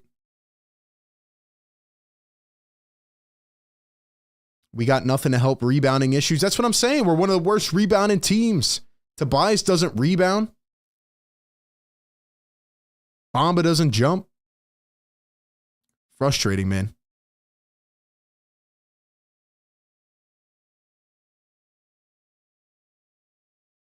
Trading Springer is worse, especially after getting Buddy Hield. Yeah, the Pacers had a decent deadline, man. Made a couple solid moves. Man. And look, I know some of you are frustrated with me out there. Look, I just cover the team. I'm a Sixer fan that just tries to look at it from all angles and trying to give my best analysis. Obviously, I'm here in the moment for the last 3 hours talking to myself at this point. But like, look, man, I'm confused with the direction of this team. I thought they were going to make a statement today in one direction or the other. If they would have went full sell today, I would have said, okay, you know, I'm fine with it. I get it. Joel's not coming back. Cool. But they better hope they can re-sign Buddy Hield, because last year we sat on the trade deadline day and we said, oh, this is great. They're going to re-sign Jalen McDaniels, blah, blah, blah. They let him walk for the biannual exception. They let Jalen McDaniels walk for little to nothing. Now, he didn't end up really being a player, but there's no guarantee that they're going to bring back Buddy Hield. It's crazy, man. Speed Demon says, RB, please don't sugarcoat anything. You're doing a great job breaking it down, being realistic. That's all we can do, man. That's all we can do, especially for the fans that, you know, have sat there and have dealt with this for years now and just want some kind of answers. Some kind of answers. And there is none. They don't have the defense to beat many teams. They don't have a center.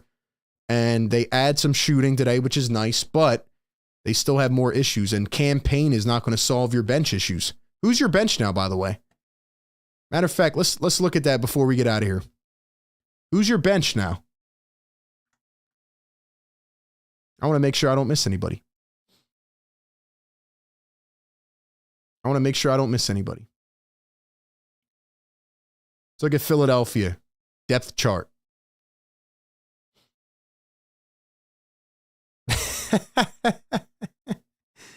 They got Buddy Hield listed twice on the depth chart. That's how bad it is, bro. They got Buddy Hield twice on the depth chart. You got 3 open roster spots, or 2, or whatever it is now. Maxey, Melton, Tobias, Batum, Paul Reed, Cam Payne, and Buddy Hield, Kelly Oubre, and Mo Bamba.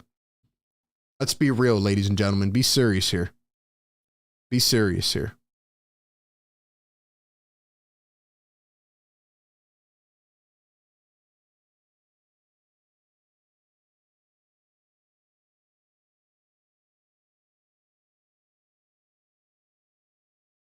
KZ says you got to wait till the buyout market. There's pieces to get, and the Sixers have cap space to bring them in. Has nothing to do with that, bro. Who are they going to get in the buyout market to save the season, man? They're punting. They're punting. Oh, my gosh. Turk, KJ Martin, and Kenny Lofton. Like, dude, they need bodies. They're going to sign one or two guys in the buyout, but it's not going to be enough by any means. Springer to Boston is unforgivable. Play Bamba, who cares anymore? Oh, man. Anyway, I really appreciate everybody being here, man. Philly Take with RB. We hit the 3-hour mark. Drop some fires in the chat, man, for the great people sticking in here the whole time, man. You guys have been incredible today, man. You guys have been incredible today. Thank you for sticking it with me, chatting it up. I did drop a video earlier today about Buddy Hield, so you can check that out. Obviously, my thoughts throughout this show were up and down. At the end of the day, I think we all have a goal. We all have a goal. You know, we want to see this team get past their obstacles. And, you know, it feels like we're going for more of a future play, which maybe will work out in the end. But I am frustrated. And, hey, man, it is what it is. We'll keep breaking it down. Got a lot of great content on the way. Videos, streams, whatever, man. Appreciate everybody rocking with me. Philly Take with RB. We'll be back with another video.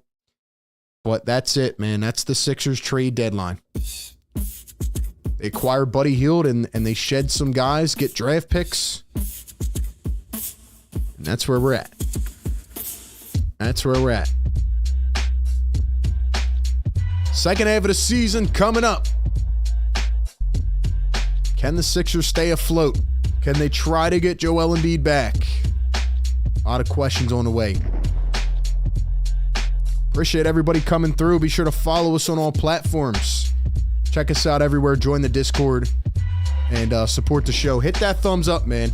Hit that thumbs up. Appreciate you guys being in here. Have a great rest of your evening. Peace.